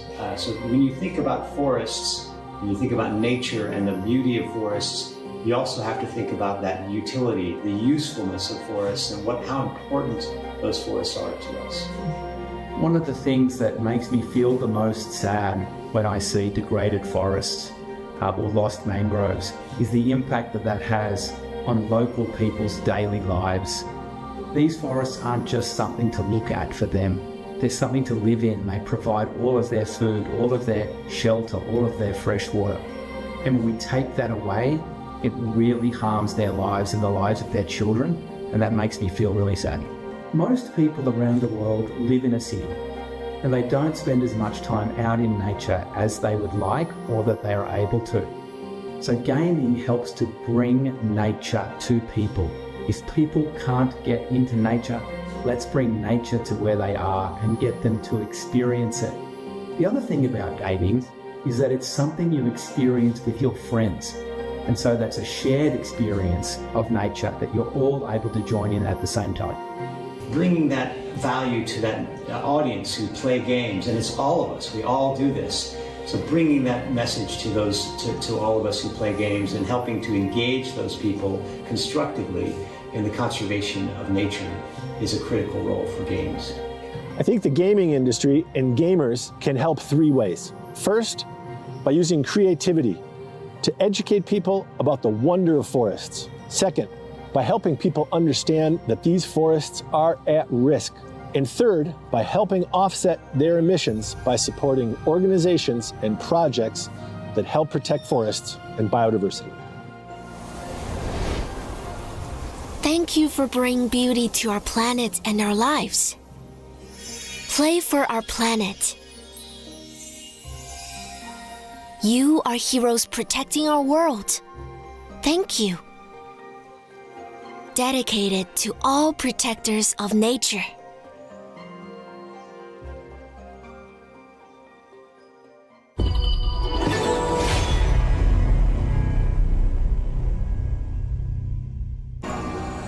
Peach blossoms bloom, glowy and bright like fire.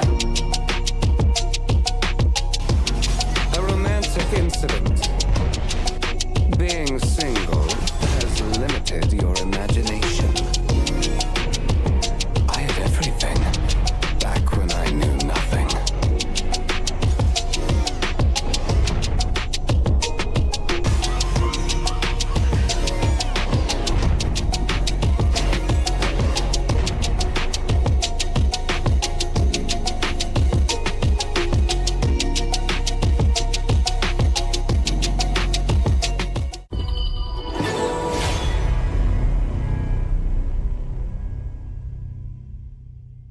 Plum blossoms defy the frost.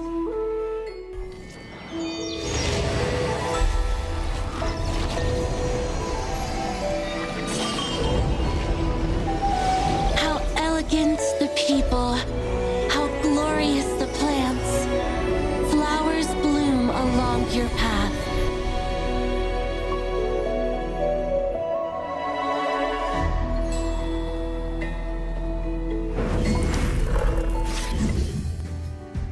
Hello, ladies and gentlemen. Welcome back for our match 3 BSE fight against our Toda.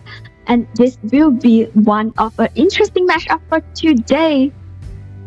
Oh yeah, and it's also going to be the final match for today and also the final match for week number 2 before we wrap it up and we'll look at the overall charts where everyone stands again. And for Toda, of course, right now they are at number 6. They are not at the bottom 2, but they cannot be complacent. They must continue to find games to win.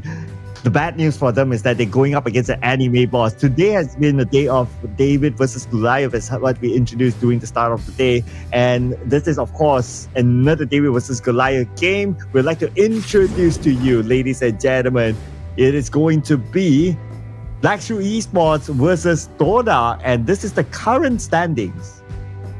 Yeah, definitely after the whole day mashup, and we will find out that actually for Noah Esports, they are just still in the top one, and followed by AG Global, BSE, Team Secret is the fourth, and Toda just placed in the 5. And DT Gaming is in 6, and 7 is O2 Esports. It will be so Esports. Yeah, and a little bit of an update because DT Gaming, they lost their earlier game, so that allowed the points to favor Toda at number 5 right now. So if they're able to win this one, then they will be above DT Gaming. But if they lose this one, say a 2-0 loss, then they will drop back down below DTE Gaming. So that's something that Toda needs to be aware of if they want to have at least this nice shiny number of being like somewhere in the middle of the overall chart. I think that this is a good news and a bad news for Toda right now, because it maybe cause a great stress for Toda. Introducing the teams here. Black Shoe Esports, represented by Mu Sang King, Xiang, Shihong, JR, and Dan. As for Toda, it will be Stay, TT, CCS, Anda, and Sadness. Actually, for this game, we also what we say for the whole day, we're looking for 2 things. One is that Toda have the ability to fight against with BSD. Second one is both of the teams will do any interesting BP during the BP phase. Yeah, so speak about interesting, right? And we're gonna bring this up again.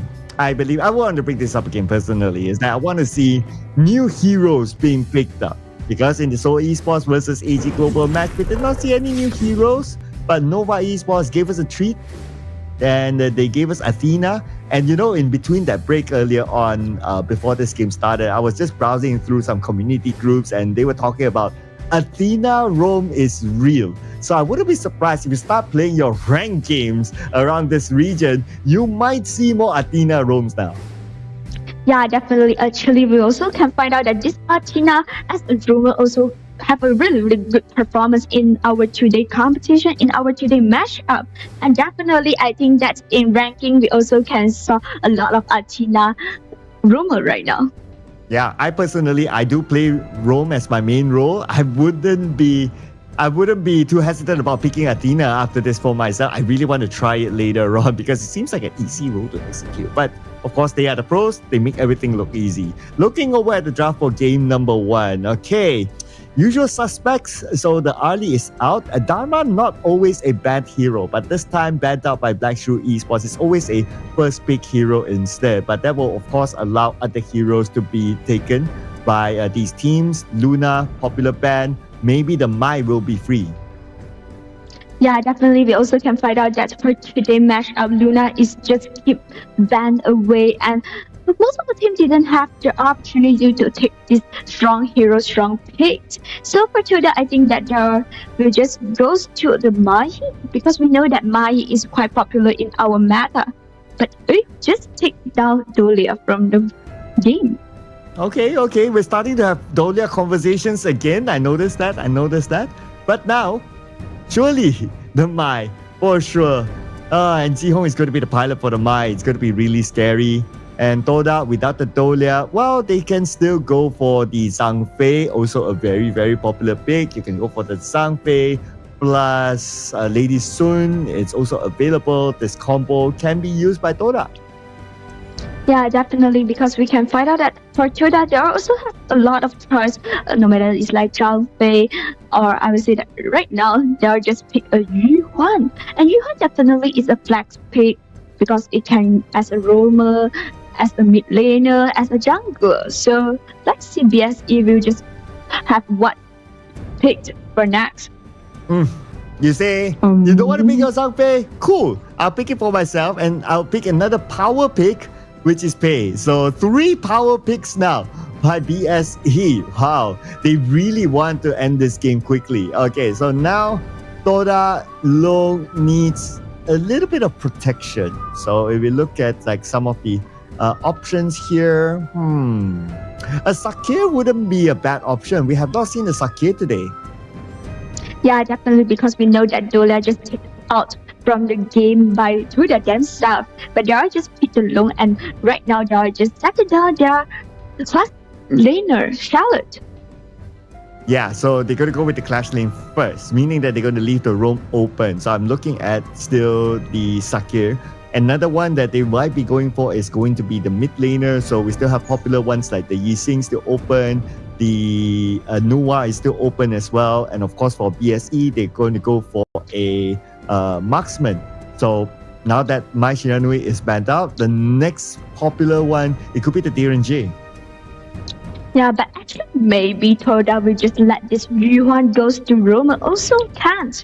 Also, obviously that predictable situations. But right now, I think that Toda definitely will just ban away another marksman because BSE haven't trusted their marksman and Toda already got long right now. Yeah, DRNJ out. Oh no, okay. They focus on the Shano. Okay, that's fine. I mean, Shano seems to be like this forgotten hero today. Like there were a lot of opportunities that Shano was available to be picked, but none of the teams actually picked the Shano. But because they banned the Shano, they didn't ban the DRNJ, so that could be given the priority pick towards Black Shrew Esports. Surely Toda won't pick a marksman, so Black Shrew Esports can go for it. Yeah, and we can find out that BSE just banned away Yi Xing, and definitely Yi Xing also have a lot of, obviously, that brilliant performance for the week 2. So definitely they are also scared that Toda will just get Yi Xing, but now we can find out that Toda just goes to Agudo. Okay, coming back to BSE, DRNJ. Let's go. If it's not DRNJ, then perhaps Marco Polo could be another one. Or if they want to go for something interesting, then maybe the Houyi, because the Houyi has still not found a win yet in the MKL. Okay, Byron locked in. Now it's going to be Marksman. Final pick. Either of those three, I believe. Unless they want to come in with something new like a Luban. Or something new, maybe Consort also can. Oh, yeah. Okay, wow, not bad. Yeah, because we know that Consort can play itself at the bot lane. And majority, I would say that basically for BSE, this game style will be Zhang Fei and Pei just go do some invasion during the early game, and Consort just farming up itself, and Toda need to keep an eye on it. Yeah, I was just looking at the stats, right? So Consort Yu was picked once before this in the MKL with a win.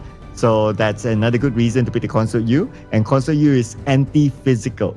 So it will work well against like a Charlotte, for example, who wants to jump straight in onto Consort Yu. Gun and Mo will be the final pick for Toda, so they will focus on the burst damage. Now I'm actually also thinking that they might not have enough control for the Mai, so that could be a bit of a risky draft by Toda. Yeah, actually for both of the team, I think that is totally different style for them. BSE definitely will just go really aggressive during the early game, try to just shut down the whole game as fast as they can. But we also can find out that for Toda, this kind of situation, this type of composition, that will just try to farm up really well, or say that they will just try to lead the whole game until the late game. Well, let's see who will get the first step here in our final series for today, ladies and gentlemen. Will it be Black Shrew Esports or will it be Toda? Yeah, definitely we can find out that for the really, I would say that for this early game, basically for the both of the marksmen that will just play themselves at the bottom lane, but we also can find out that Zhang Fei just goes to have this Consort Yu. Yeah, and well, Consort Yu, if you kind of think about it, probably Zhang Fei will pair with the Consort Yu until level 4. And once Consort Yu is comfortable on the lane, then we will see the Zhang Fei might start to move around to try to play around at the lanes, or maybe try to open up the map a bit in the jungle side of Toda.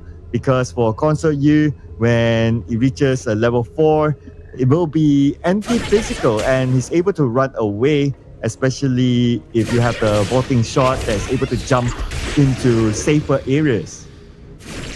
Yeah, but for Toda, I think that is definitely a different way or a different strategy for them because they need to just protect this loan. Because we know that for BSE, they have this kind of aggressive competition, or I would say that they have money online. Definitely, that will just give some stress on their marksmen. Okay, look at this, yeah, Ming-Shen. So, Tian already left the bottom because JR already at level 3. So he probably has at least 2 levels of protecting winds that will allow him to run fast and disengage himself. So that's why he's able to just be down there alone. He might not necessarily win the lane, but he will be able to protect himself and allow Zhang Fei to support other lanes instead. Yeah, definitely. This is one of a strategy for BSE because right now what they want is to try do not let Huda just enter the late game. So how do I just prevent this kind of late game conversation is I just shut down the game before your late game is arrived. To prevent the late game. I'm thinking of like if Toda can also play the late game. They do have the Long though, which is a good one-shot hero, so that could potentially help them to win the late game. But of course, the Long needs to be well protected, right? And I'm thinking of like Agudo, of course, is going to be the main protector for Long, and maybe even Andar as well. So they will play a major role in making sure that the Long survives in team fights. Yeah, I think that maybe for Toda, if they wanted to open up a team fight, yeah, it is good that let Charlotte to give some stress to the backliner for BSE. And Anda, not going to be an issue for him to step away. And he will continue to protect the Long. But we also have a rotation here by Musan King onto the bottom. Now they really want to win the lane. Wow! You can see that Tian, he's just safeguarding the river in case a rotation comes in by Toda. Yeah, and we also can find out that after the 30 seconds, it will be our 4-minute timing. So definitely, I think that in this moment, there will not happen any Anyway, ladies and gentlemen, now we can see a bit of a small engagement, a bit of a poke here by BSE. They were able to secure that little win, especially that little jungle minion, so that's okay. Small wins here, and they continue to maintain their pace above Toda, now with about 1,000 gold above. And we can find out that right now Toda just having their visions in this river, but of course, BSE will not just let them get easily. It's open though. Okay, anyway, BSE, they got TT, and they will secure the Tyrant thanks to his smite as well. So that's going to be one time secured by JR. Will not be able to survive Sadness with his Flaming Palm. And for Black Shoe Esports to trade it back on Sadness, they're not in the right position to do so. Instead, they will focus on the blue buff instead, and they will be able to steal that one away. Actually, after this team fight, I think that it might be a bad news for Toda because we know that BSE just steal away the blue buff at the same time they'll just get the Tyrant. And definitely, although we know that Sadness just have the kills from JR, have the kills on Consort U, but actually it didn't have a lot. Yeah, and we need to take a breather after those first few engagements, right? But based on what we see, right, in terms of control that BSE has across the map, they are very well coordinated. The fact that they know that, okay, Dad, you don't really need to babysit the Consort U, let him do his own thing down there. You can play by the river, you can at least be the river guardian, because the river is normally the spot where Toda would want to rotate, or any team would want to rotate from. So as long as he leaves himself by the river, Toda is not able to make that simple rotation down, so Consort U is even more protected in that sense.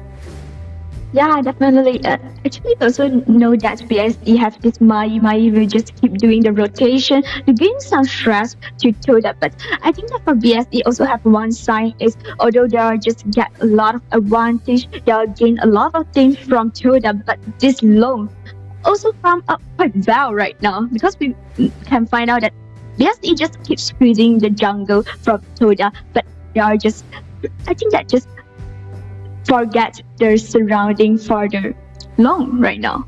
Yeah, because the Consort U 1v1 Long will kind of win the lane. And the Long had some level of protection as well. So that was the idea, I believe, that, okay, we can let the loan go for now because we don't want to put too much emphasis on the consort Yi. It's not about too much about the loan. It's probably more on the consort Yi. And then allowing like the Zhang Fei to like rotate to other lanes. We see a lot more protection towards the middle. So that's probably what they're thinking of. Now, whether that will bite them back towards the later stages of the game, I'm not sure about that. But what do you think? Actually, I think that from right now, because we can find out that for BSE, there is more aggressive during the early game. And we know that Toda needs some time, needs some space to farm up. So I think that for Toda, the best solution for them right now is I just calm down and go slow and steady. Just try to chase back some goal difference. And for BSE, their solution is I just keep speed up, boost up my whole farming phrase and just squeeze your space, take down the turret and open up your jungle. This will be a best situation that BSE wanted to solve. Yeah, it's quite clear, right? Because they are already ready to enter the jungle of Toda. They even took away the blue buff, and we all know at this farming phase, the blue buff is very, very important. You want to minimize the cooldown of some of your, of either the jungler or either the mid, whichever that you want to give to, so that he can farm faster and he can scale faster as well, preparing himself for the first tyrant. Now, when the first tyrant appear, we can see BSE, they're clearly ready for it, and it wasn't too difficult for them to lock in the tyrant for themselves. Yeah, so definitely I think that Toda still need to wait for some time and need to wait for some good opportunity to take down BSE, because we know that BSE right now, it have the consort Yu, but we know that for Toda, they are just really, really difficult to directly find some trouble on BSE JR, because consort Yu have the skill number 2. Yeah, you got the protecting winds that will allow him to run away when they engage onto him. So that's going to be one thing. But anyway, JR right now, he made his rotation, or he switched lanes towards the middle instead. I guess he's done with the bottom lane. And plus the tower is down anyway. So you want to focus on the farming onto the other lanes instead. Maybe he might go all the way to the top after this. Yeah, but I wanted to highlight one interesting thing is right now Toda just picked down the T1 chariot from BSE, because basically normally we know it's not about just take down the T1 chariots, but right now it's Toda. Yeah, but Toda right now, with the fact that they lost the bottom tower, so they will allow a lot more access for BSE into their jungle side. Okay, I'm looking at the timer now. The blue buff will be up in about 10 more seconds. BSE, they're probably alert about that. They're trying to get close to that, but because Toda, they made the rotation towards the middle, they're trying to stop BSE from coming into their own jungle. Yeah, definitely, because right now BSE, they just remember their blue buff spawn time. Ooh. Oh, and here's the blue buff. Yep, easily taken away by BSE. And again, it's the strategy of just choking down Toda, like what you mentioned earlier on, just making them not having that space to farm at all. Yeah, so definitely this is what I would say that the best solution to counter this kind of late game competition is I will not let you enter your late game. So for BSE, they will just want to continue this kind of strategy. Yeah, just look at the position of Dian, right? Like, he doesn't need to be sticking together with his teammate. He can be the jungler. He's sticking in the bush right now. Jihong engages onto Anda. Anda in a little bit of trouble. Dian, he still has the unbridled outburst. So he can use that any time if Toda actually groups up together. Yeah, so I think that for BSE, they still need to seek for some opportunities. Or I would say that, or they just want to go slow and steady. I just take down some advantage, keep snowballing up my goal rate. Oh, now the rotation onto the top. Musan keen to get with Xian. They will take down the tower. And Toda, they lost another tower at the top. They have to do all they can to protect their mid tower now. But before that, the Overlord. Seems to be like a yummy pick for BSE. Yeah, so definitely both of them is just try to occupy the vision and try to use their ability to make them have more advantage before they doing some engagement, or I would say that before they take down the next common resources. Yeah, and here comes the blue buff again. And BSE is ready. They do have the unbridled outburst. It's just a matter of time right now before they make the engagement. 50% of health for the buff. And it's pulled towards TT. TT at least will secure it, not allowing BSC to get the kill.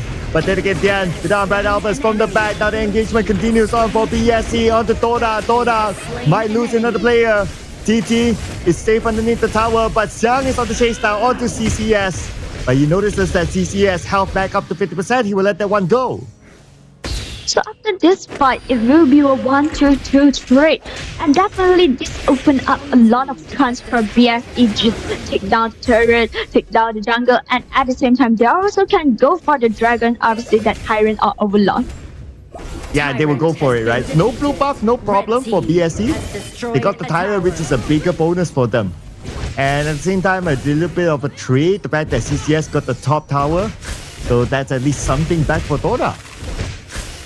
Yeah, so actually for Toda right now, they still need to seek for some opportunity, but definitely right now for Toda, it is a big, obviously that's the biggest frontliner for Toda, but it seems like it didn't sustain at all right now, because it didn't have a good farming space. Yeah, it doesn't help that the fact that we are approaching the 10-minute mark, right? And for BSE, they're already at the top. They're probably looking at the next Overlord. But if they can get another kill, why not? Now that Turtle is showing himself towards Xiang. And here comes Sadness as well with the Flaming Palm. Again, Xiang, he can absorb the damage. Not going to be a problem. The rest of Toda now trying to find another target. And Xiang steps away to safety, but can't say the same for Dian. As Dian will use the Umbrella Alphas to shoo away the members of Toda. And Toda, even though the Umbrella Alphas is out, they will not continue the fight. Yeah, definitely BSE just make some pressure on Toda and just let Toda go back, and we can find out that there are just one-man Sadness. But Sadness goes away. Anyway, the tower falls to the hands of BSE. Another tower down. Overlord wide open for BSE now. Yeah, this is what BSE wanted to solve, because right now, both of the side lane from Toda only just left the high ground. So BSE can use this point to make some stress on Toda. Oh, Tyrant is up and open. Under will secure the Tyrant at least. By Sion chasing back by Tikaraste. And Tete is in trouble right now. And from the side coming in, it's going to be Xiang. Jaya will make sure you get a kill on the CCS. But they change it back with Sion going down. Now it's going to be Musang King chasing down Anda. Anda, where are you going to go if Musang King is in the house? This is a really good one for BSE, and we also can find out that just now Consort really have a really good performance during the team fight, and they're able just to take down the high ground turret. And after this team fight, we can find out that it will have a huge goal gap between the both of teams. And that's what happens if you don't pressure Consort you enough at the farm lane. So now he's scaled up, and JR is strong. He has received the power spike, or he has reached the power spike, and now he's able to deal a lot more damage to Toda. And with the fact that now the Overlord's been taken by BSC, they're able to pressure Toda even more. Just to add on, the top tower taken out by BSC. Toda, lots of pressure to them to defend the mid tower. It will be more tough for Toda right now, because right now we can find out that the blue buff spawn again, and BSE just come inside the jungle again and again. Yeah, and it's just a matter of time till they take down the mid tower, because Toda will be busy defending the bottom for sure. But BSC, they are keeping Toda in the middle. They want the minions to do its own work at the other lanes. Toda playing with 4 players. Charlotte is still at the top. CCS coming into the middle. You will see Dian on the way. With Dian's position compromised, it's not going to be a problem. They still got the tower in the middle. Definitely right now BSE just need to just keep squeezing the space from Toda, and BSE can just gain a lot of things, a lot of advantage. So probably BSE will just try to take down most of the high ground turret right now. Yeah, they're looking at the bottom here, just waiting for the minions to arrive. It's still quite a distance though, but they're opening up the space. Musang King at the top. CCS, you don't want to overchase, because at the back, Xiang has arrived, and Xiang will target on the Sadness. They have to protect Sadness. Anyway, Sadness, he does have the infinite fastness to get away if needed, but he's still kept within him. So he still has it as an insurance policy in case they engage onto him again. Yeah, definitely. We can find out that just now Xiang just proved that this Byron is really tanky enough. It's able to just stand on 3 people damage in that team fight. So after this, I think that for BSE, they'll just clean the jungle and find for another opportunity of next one big engagement on next dragon to help them to take down the whole game. Or maybe they don't need that. But of course, you have the gun and more with a couple of blades that will clear off the lanes. So it's not easy for BSE to push in because of that gun and more. Unless they can get a pick of the gun and more, then we're talking. But because they realize that, so they will reset for now. 25 more seconds before the next Tyrant. Yeah, this is a good one for Toda. I would say that good news because they have this gun and more definitely because the distance and the overtime damage is really huge and able to clean up the wave quickly. So this is a good one for Toda right now. But it's quite dangerous for now, Toda. After one big engagement, if BSE win the team fight or BSE just take the Tyrant or the Overlord, maybe Toda will just take down by BSE for this game. Yeah, this is going to be a crucial fight, right? I'm looking at the position of Busan King. He's waiting at the back. He's waiting for the right opportunity to go in. Tyrant down to 50% of health. Anda, he has the information. He at the forefront, but he cannot engage because look at Xiang. Xiang is being so annoying at the back line. Xiang just doing all the work by himself. One person to shoo away Toda. Yeah, this is what I mentioned just now. This Byron is tanky enough and at the same time have a really huge damage. It takes a lot of damage when Toda wants to soak in all the things. And here comes the engagement from the side of Brighter Albers. We'll catch at least 3 from the side of Toda. Here is Black Shoe Esports going all in to secure the ace. And it is a matter of time till Black Shoe Esports secure the win. Officially waiting for the minions to arrive. And here comes the minion. 1-0 to Black Shoe Esports. This definitely is a perfect team fight for BSE to take down the whole game with a 0-5 lead. It's definitely their style, their playing style.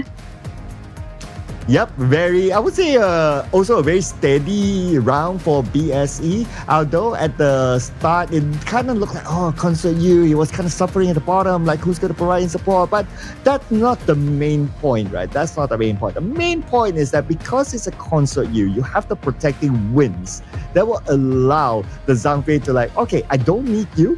You can go to other lanes, that's fine. You can go to the middle, you can help to win the middle lane. So technically, they have 2 lanes won at the early game just because of how they position themselves.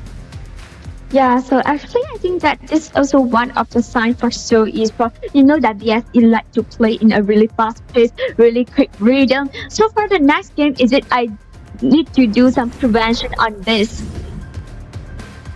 Well, let's look at some of the numbers here, right? So, despite Gun and Mo able to come up with a lot of damage with a couple of blades, but seems to be a pattern here for the losing team's mid laner, not able to secure kills. No kills at all for Stay in this round.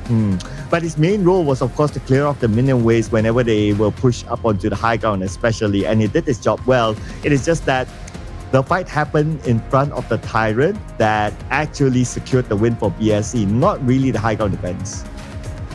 Yeah, actually, I wanted to highlight this Zhang Fei. Actually, for this Zhang Fei, they just do a lot of things in our in-game. Because we can find out that although didn't get the kill, because it is a support, it's a roamer, that is normal. But at the same time, it protects Concert U during the early game, before the level fall, and it also makes some engagement with the play to take down some resources from Toda. And Xiang also took in a lot of damage. We'll get a confirmation. Is it between Xiang or Dian gets a lot of damage? Okay, based on the numbers, they're pretty close.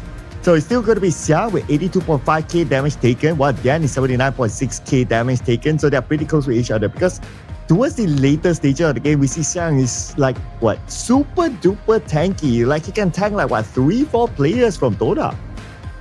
Yeah, because at the same time, we also can find out, especially for the last team fight for the whole game, Xiang able to take down double kills. So this Byron tanky enough and at the same time also have a huge damage soaking in. And this is why this Byron right now is the most popular hero in our MKL.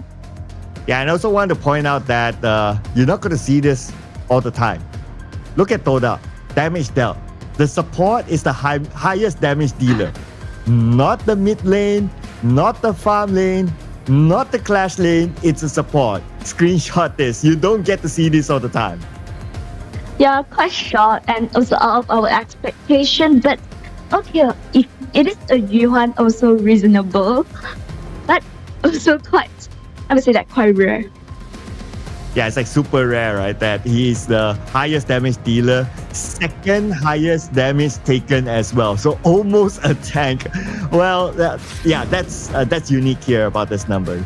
But what's not so unique is that we can see it throughout the course of gameplay. Like BSE, they had absolute control. It didn't look like they were at a deficit at any point. So it was a steady rise for BSE to secure the win based on the graph. Yeah, so quite steady. But actually, I wanted to highlight is for this game, Toda just able to take down one Shadow Tyrant. So it is quite, I would say that it is quite, BSE just performed like a dominator in our in-game, and Toda just can't do anything. Yeah, it was really hard, right? Like they got like 4 objectives, 2 Tyrants, 1 Shadow Tyrant, and 1 Shadow Overlord, and the goal difference is about 10k. When it comes to KDA, of course, there's quite a difference as well. 9 kill difference between the two teams. Towers, obviously, BSE. So it was just BSE pretty much all the way. Yes, there were some moments that Toda, because they got the Shadow Tyrant, the graph pulls towards them, but it's not significant enough to have that swing and also impact the entire game. So it was just BSE pretty much all the way. Yeah, so actually this also one of the signs I would say that to give an idea to Toda that is it I need to do something during the BP phase, because we know that the Toda just choosing this kind of composition with many cores, so the farming phase actually is quite long. So for the next game, Isidar also will go for a early game composition. Well, we're gonna award the MVP here. To me, anyone from BSC can be the MVP, but we have to give it to Sehong as the Mai Shiranui. That's why you don't give the Mai to BSE. KDA 424 with a damage output of 28%, damage taken 18%, and a total goal of 18%. Yeah, definitely. Just like you mentioned during the BP phase, Sehong just like the pilot of this Mai. So when you give BSE this Mai, when you give Sehong this Mai, there will just create something happen. Yeah, I mean, it is a Mai anyway, and we did talk about like when the Mai was taken by BSE, then the pilot is Sehong, and then you kind of know that, oh, okay, it's going to be hard to lock him down, but still, 2 deaths to him, yeah, at least Toda got something, but still he's the MVP anyway. Now we check out the highlights from this previous round, and the first blood came during the Tyrant. Yeah, and after this team fight, I just know that the blue buff spawn time from Toda. So every time the blue buff appear, and BSE will just directly choose to go inside the jungle to take down your resources. And every time, I would say that almost every time Toda just can't do anything. Yeah, I mean, they lost so many blue buffs as well, right? If there was a stat for like how many blue buffs stolen by BSE, I think it would be really significant that they were in control of the jungle side of Toda.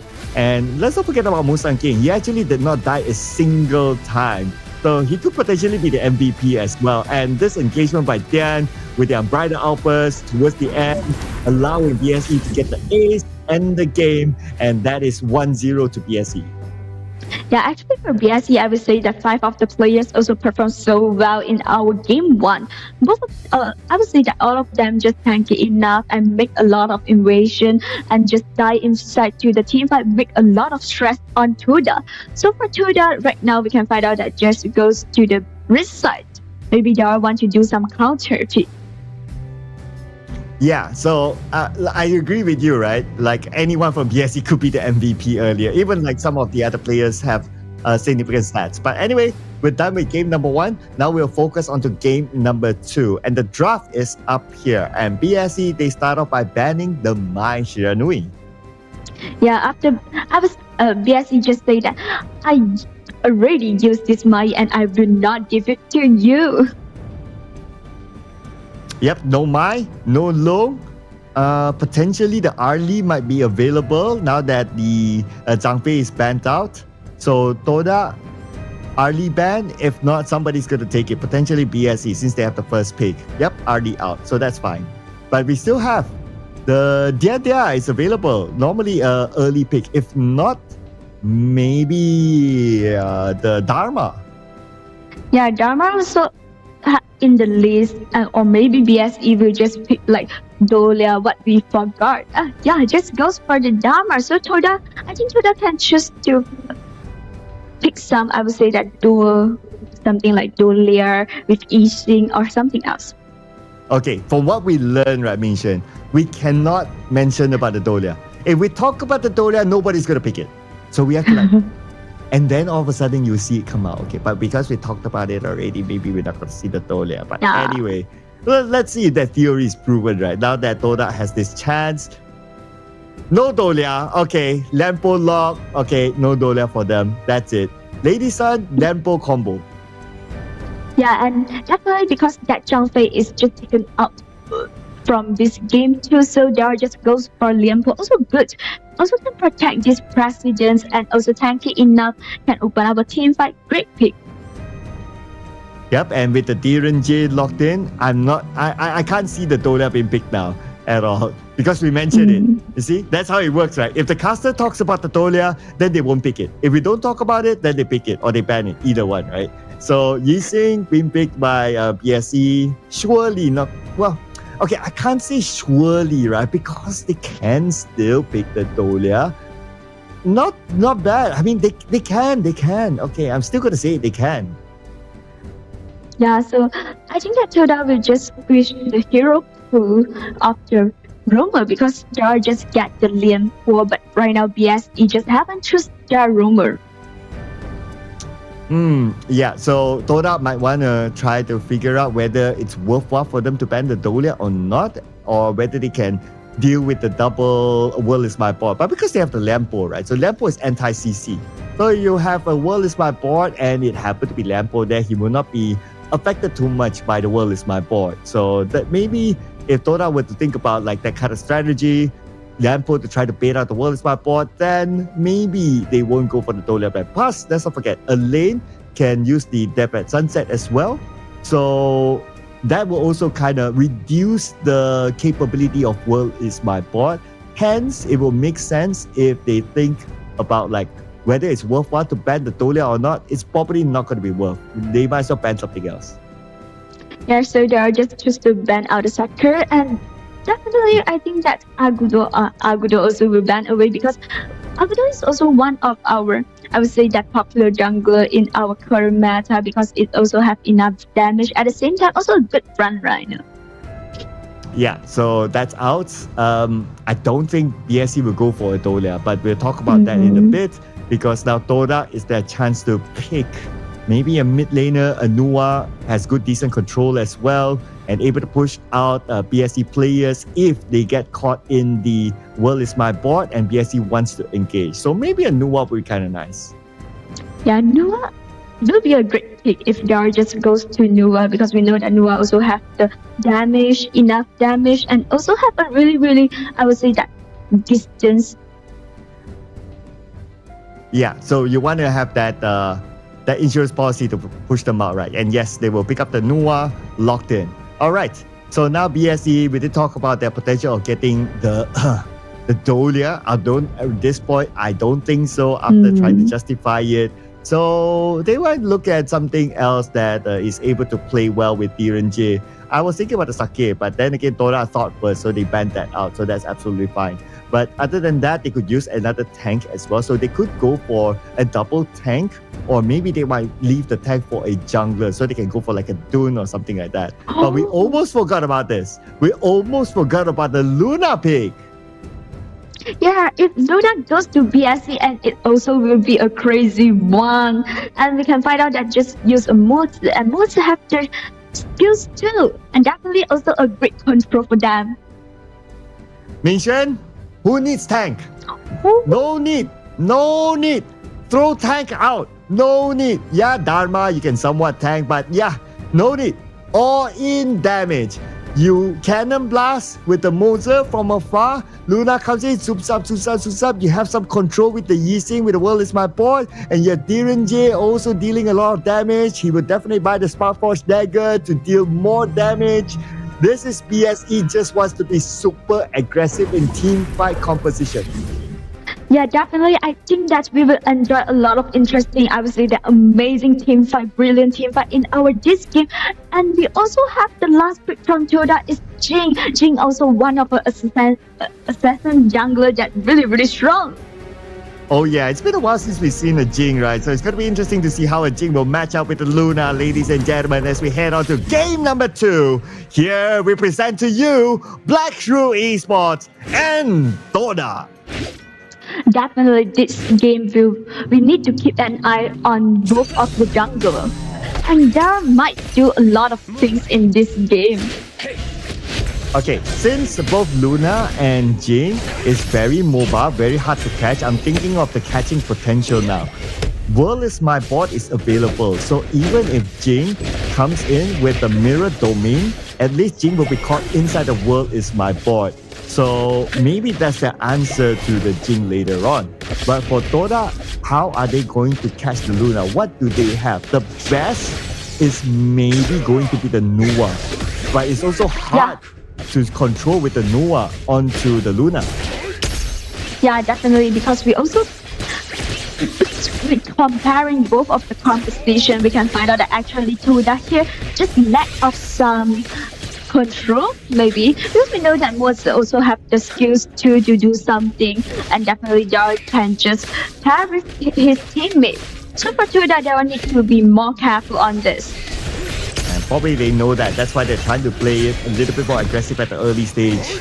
But BSC, they have good control, especially when you have the Moza behind with Cannon Blast. When you try to walk in at that alley, you just aim the Cannon Blast at the alley and it will surely stop them from coming in.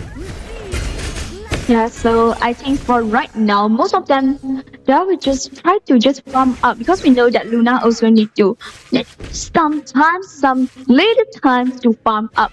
And definitely, I think in the early game, maybe both of them will just have some small engagement, but not big. Yeah, like what they're doing right now at the farm lane. As Anda can be the frontliner, he is anti-CC anyway. So he's the best protector against the Cannon Blast. But looking at Dan, he's able to aim the Cannon Blast all the way to the back, hitting onto Sadness, dealing a lot of damage onto him, forcing him to heal. So the accuracy for this mode actually, I think, is quite good. And we can find out that Yixing also just come down and just help their bottom lane. If just to secure the extra side minion here, and extra money for JR, of course. And he's also at level 4, so for Toda, they are aware of that.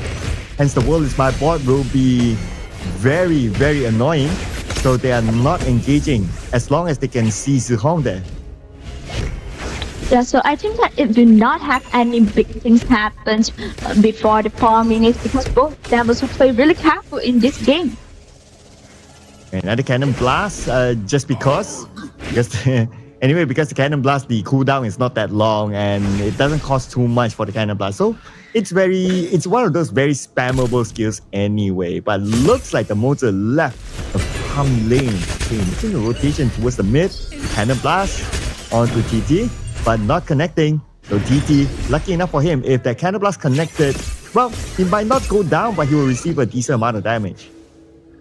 Yeah, and actually we know that because of this kind of compositions, both of them will just try to make some, obviously they make some team fight if they'll get some advantage, because we know that for this Assassin's jungler, they will just gain the goal in a really fast, I would say that in a really fast rhythm, fast pace. So for both of them, I think that if you don't want the jungler just go some comfortable, they can just do some invasion items that do some things to disturb the rhythm for the jungle. Oh, and here's Zihong at the bottom, rotated, just because the Tyrant is now up. Looking at the zoning control, Dora has a little bit more control at the Tyrant area. And they'll go in for it, but Sehong is there. Can he steal that one away? The answer is no, because the Smite is still available for the side of Dora. Tyrant is theirs. I think that for BSE, they can just push to take down this buff. Oh.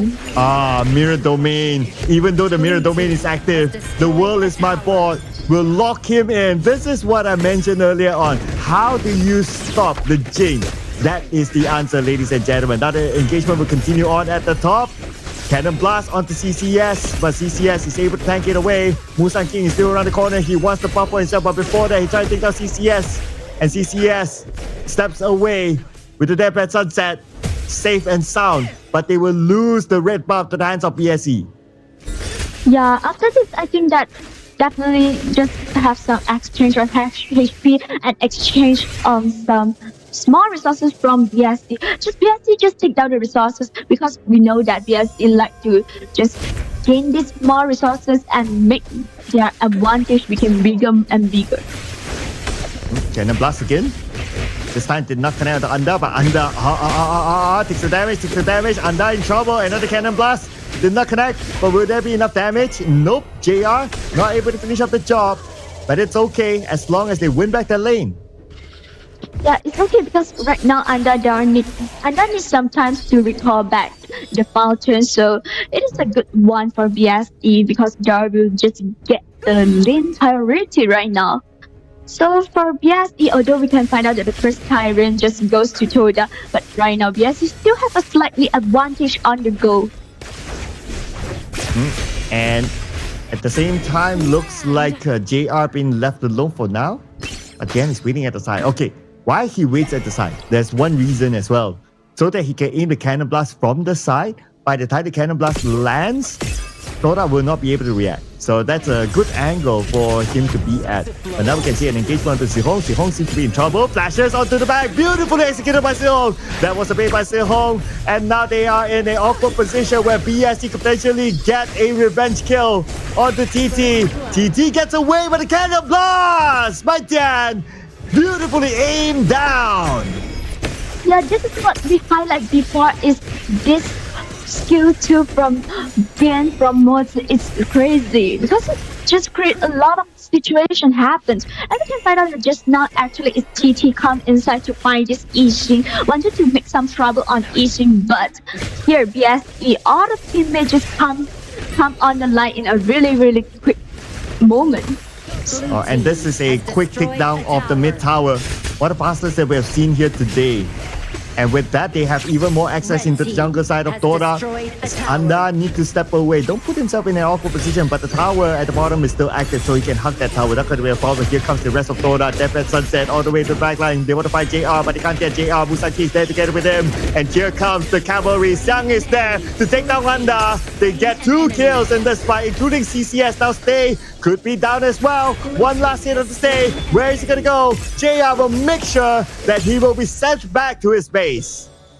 Well, it will be a 0-3 trade, and for BSE, this definitely is a good start. I would say that they will just start to snowballing all the things, take down all the resources, gain their advantage right now. Yeah, that was a good clean win by BSE. And they kind of baited Dora to be in an awkward position. They kind of pulled Dora towards the farm lane, and they, to a certain extent, forgot to check their flank. And when BSE came in, that's how they got those kills. But here is BSE again wanting to get the red buff. And with the fact that they are able to chew away their opponents, even the Annihilation is not able to at least Dora gain back that red buff. Yeah, so BSE just say that, yeah, you get the Tyrant, you get the first Tyrant, but right now, I just take down all of the things that you have. So actually from right now, we can find out that this Luna is just found out in a really comfortable situation, and it will be a great stress to Toda. Oh, look at BSE. They're playing behind the mid tower. They know where exactly the members of Toda is at. And by them just positioning themselves that way, the mid tower is open for BSE. Another tower down. Yeah, so this definitely let Toda need to do some. I think that right now Toda, the solution for Toda is Toda can let this Jin go out to do some split push, make some stress on the side, I would say that side turret from BSE. Because right now BSE will just give a lot of stress in front of them. Yeah, and they have the entire jungle for themselves, and they will take the opportunity to clear up the jungle. So even if Toda is able to step back out into their own jungle, they will find nothing there. And they are now at a deficit of 4k in terms of gold. I mean, it's going to be really hard for Toda, but they need to find this pick-off here. But it's not Xiang that they're looking for. You don't want to over-engage on the Xiang because the rest of BSE is waiting around the corner. Yeah, and we also can find out that actually right now if Toda wanted to open up a team fight, the only really powerful damage is from Ladies. Because we know that for Nuwa, they'll just lose the lane priority, and definitely Nuwa didn't have as strong as when Nuwa play in a really good situation. So right now BSE just full of damage. They'll have JR, they'll have Musang King, they'll have Xiang. So Toda, if they open up a team fight, the win rate actually is small. Yeah, it's pretty difficult. It gets even more difficult now that the fact that BSE secured the Shadow Tyrant and they're looking at taking down the tower at the bottom, just waiting for the minions to arrive. But while they do that, they open up jungle space, and now Toda, they are being pushed back. They want to go in for the pick-off, right? They see Dian, but they cannot go onto Dian. I mean, you don't want to engage onto a support because you don't see where the other members of BSE are at. Yeah, actually you can find out that right now BSE just try to CCS. force out the ulti. Yep, they force out the Death by Sunset, and that will mean that the bottom tower is open, easily taken by BSE. And actually, just continue what I mentioned just now. For BSE right now, they just need to play in a steady pace, slow and steady. I just take down the resources, take down the jungle from you, because now we have a really huge gold gap with Toda. So for BSE, they'll just can play slow and steady, or I would say that they'll just try to use the common objective, make them have the chance to track the whole game. Toda is not able to secure at least a single kill as of now, and they will lose their tower. Their top tower is in trouble. The minions have arrived. Tower taken out by BSE.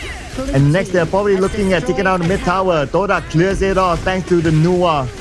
But BSE, they're not in a hurry. They could potentially go for the Overlord, but we are seeing that Toda, they want to try to fight back, but to no avail because now the gap is really huge. We're talking about like what, a 7k goal difference. Yeah, so definitely after BSE just clean the jungle and try to take down this Overlord, it will be the time that BSE gives some stress on Toda. I want to take down your high ground turrets, and if I can't, I just shut down the whole game. And let's see if they can get another pick-off, right? If BSE can get another pick-off, then they could potentially push towards Toda now that they have secured the Shadow Overlord. Oh, CCS. Oh no. Awkward position. Death at Sunset anytime soon. He does have it. I expect him to use the Death at Sunset. The chase is happening right now, and behind him is going to be Musang King. Annihilation did not connect onto Musang King. Death at Sunset as expected to make the U-turn, but it's just a matter of time right now. Musang King says, you're just stalling for time, man. I will still get you at the end of the day. Yeah, actually, I think that is quite good for CCS, although in a really awkward situation, in a dangerous position. Oh no, and the president is down as well. There goes Sadness, and here comes the wave. The tower is way open. Cannon blast onto the back. Stay is in trouble. Stay will not be able to survive this. Xiang is there to make sure that he will go down. But Xiang traded back, but it's okay. BSE can still continue on. Toda only has 2 players left. It's going to be Under right now, soaking up the damage, but Under will fall. Now it's only TT left. TT will survive this. But anyway, BSE, job done. They can enjoy their dinner with a clean 2-0 win. Yeah, this is a quick game for them, and actually we know that for BSE, they just like to play in this way.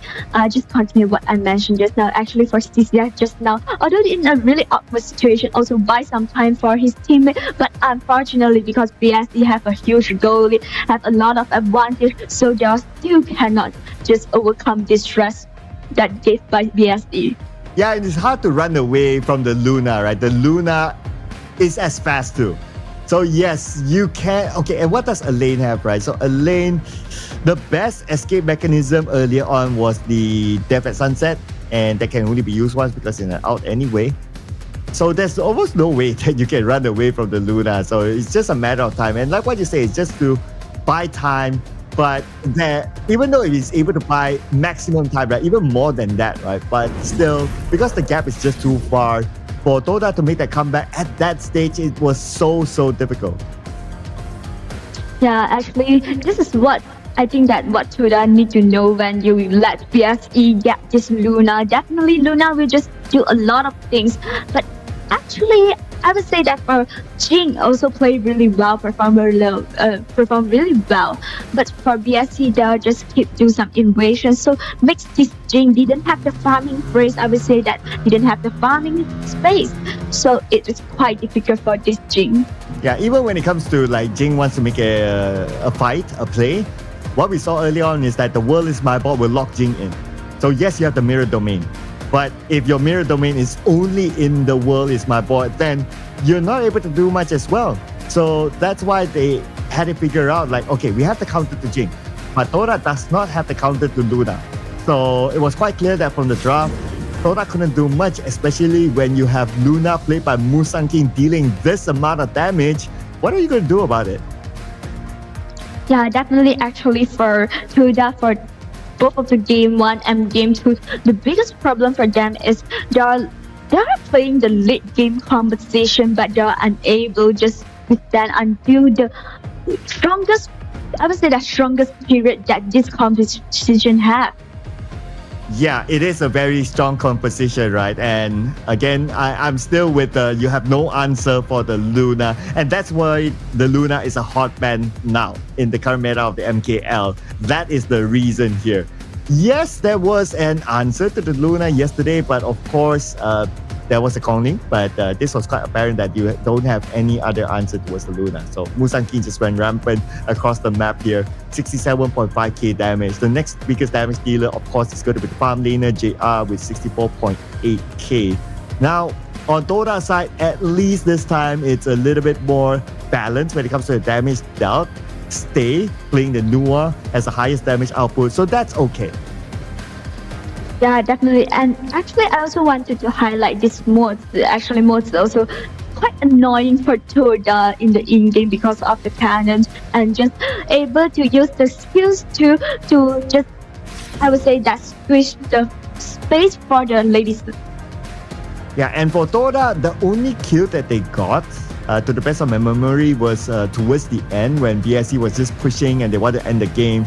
So they didn't really mind that, okay, Xiang, he died, it's okay. Another death inside the base before they end the game, so that's okay as well. So those were the key points where the graph pulls down a little bit towards Toda, but not significant at all. We can see majority of the time it's just rising towards BSC. Yeah, actually for the both of the game 1 and game 2, this gold draft actually is quite similar. Just a one-side game to BSE. So for Toda, I think that after this game, I need to figure it out. Is it I need to just change my style, or I would say that I will just change some strategy if I just take this kind of conversation? Yeah, it's quite hard, right? It's quite hard. Yes, you can change the strategy, but overall, it is quite hard. At least from what we have seen. But of course, I would like to be proven wrong. Like if you still have this draft, but somehow you're able to change a strategy to overcome the situation. Great. I would love to see it. But too bad we don't get to see it now, maybe in the future. But what we're going to get to see right now is our MVP in game number 2. Here we have it, Xiang with the Dharma. Yeah, Dharma also one of the popular picks for our current meta. Have a really huge damage dealt, and at the same time, they also can take a lot of damage on it. Yep, 23% damage taken. I mean, he is the key tank for the team. From the composition that we saw earlier on, it is truly all-out damage by BSE. they didn't really think about like, oh, we want a tank roam, not really. Oh, we want a tank juggler, not really. So the next best one is going to be Xiang, and naturally he will take in this amount of damage. So, but at the same time, of course, he's able to deal damage as well because he is a Dharma, and based on the build that we saw earlier on, it's a semi-tank build. So that's why he can still contribute to the 80% damage output here. Now, let's check out the highlights here from this round, and surely we'll see a lot of highlights directed towards BSE. Yeah, this is what I just highlight because for this game, it's really, really good for the accuracy, for the skills too. So it also gives a lot of stress for Toda. Yeah, look at Stay. He can't run away. Yep.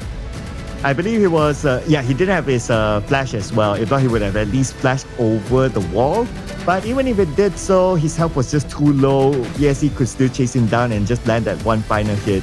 And speaking about final, this was the final moment. Xiang gave his life away. But at this point, it doesn't really matter to BSE anymore. They didn't really need the ace. All they needed to do is just end the game. The final blow was to Anda, chasing him back. TT tried his best. They didn't get the kill onto him. But still, BSE scores the win and it's 2-0. And BSE is now at number 2. Yeah, so we can see the order standing right now. Our top one still Nova Esports, and number 2 is BSE. Number 3 will be AG Global. Number 4 will be Team Secret. Number 5 is DTE Gaming, and number 6 is O2. And because this loss of the game 3, so Toda will go to number 7, and our number 8 will be So Esports. Okay. Interesting. A bit of a swap at the bottom. Although, to be fair to O2 Esports, they have not played one more game to be on par with Toda, so we'll need to see how that goes next week. Same goes for DTE as well. So if we look at the scores at 5, 6, 7, 8, they're actually very, very close to each other. So a couple more games, this could also swap depending on what the result goes. Yeah, so actually for 5, 6, 7, 8, just like what you mentioned, like most of them is really, really close. So y'all will just try to get more win as y'all can, because right now it's and this will be next week's schedule, ladies and gentlemen. Starting on Friday, we will have DTE versus Toda, the fight for the drop. And then we have O2 Esports versus Team Secret, another David versus Goliath. But this will be the match highlight of week number 3, day 1, AG Global versus Black Shrew Esports. I was still looking forward for the match 3 because we know that AG Global and BSE also one of the 2 monsters in our MKL right now. So the clash on the Titans, is it AG Global will just secure the top 2 place, or BSE just say that I will just come back? Yeah, it's going to be real interesting, right, to watch this one. So the casters on the English desk that day will be Blam and Sagi. Well, I'll be doing my watch party, so I'll be enjoying the game. Yeah, I'll be definitely looking forward to AG Global versus BSE. But I also want to see the fight for the drop in the first series as well between DTE Gaming and Toda. So something to look forward for. Yeah, because we know that right now the ranking is quite dangerous and also suffer in a dangerous situations, because if you're just located at the 8 and the 7, and it definitely will just lose the chance, I would say that miss the chance to enter our next stage, advance to our playoff. Yep. But nevertheless, there's still many more weeks to go because it's a double round robin. If it's a single round robin, then it will be even sweatier. But because it's a double round robin, everybody will have a second chance with each other. Yeah, we still have a long series of match-up. It's going to go because right now we just have our week 2, and for the next week, yes, also only week 3. So many things will happen. We do. Yeah. So what do you make of today? Which was your favorite moment, Misha? Actually, for my favorite moment will be the Athena pick. Yep, I second that. The Athena pick. Thank you, Nova Esports, for giving us another new hero. Yesterday got one, today got one. So great work. Yeah, we love it. It was very entertaining. And I'm pretty sure the community, last I checked on the groups as well, they were all talking about like, oh, Athena roam. It works. Someone put screenshots in the group already by now. So if I were to queue my next game, I expect to go up against Athena Rome, ladies and gentlemen. But that will be all for week number 2. We'll be wrapping up the show right now. We'll be seeing you again at week number 3. My name is Circa, together with Ming Xuan. That will be all for us tonight. Bye-bye. Bye-bye. Ever-changing, some chameleon. Blood, sweat, and tears. We'll never make it if we fall to everything that brings us down. With a comeback is now. Blood, sweat, and tears.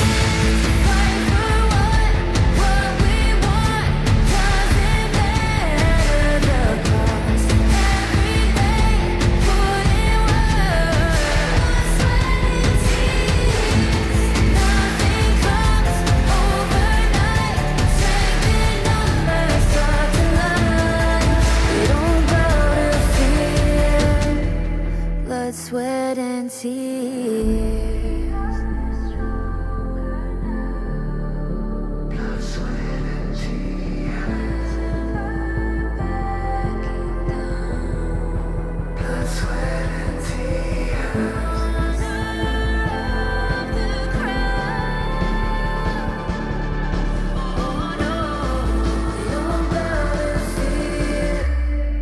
Blood, sweat, and tears. Fight for what we want. Doesn't matter the cost. Every day, put in work. Blood, sweat, and tears. Nothing comes overnight. Strength in numbers start to line. We don't bow to fear. Blood, sweat, and tears.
It's an honor showtime.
It's all a showtime.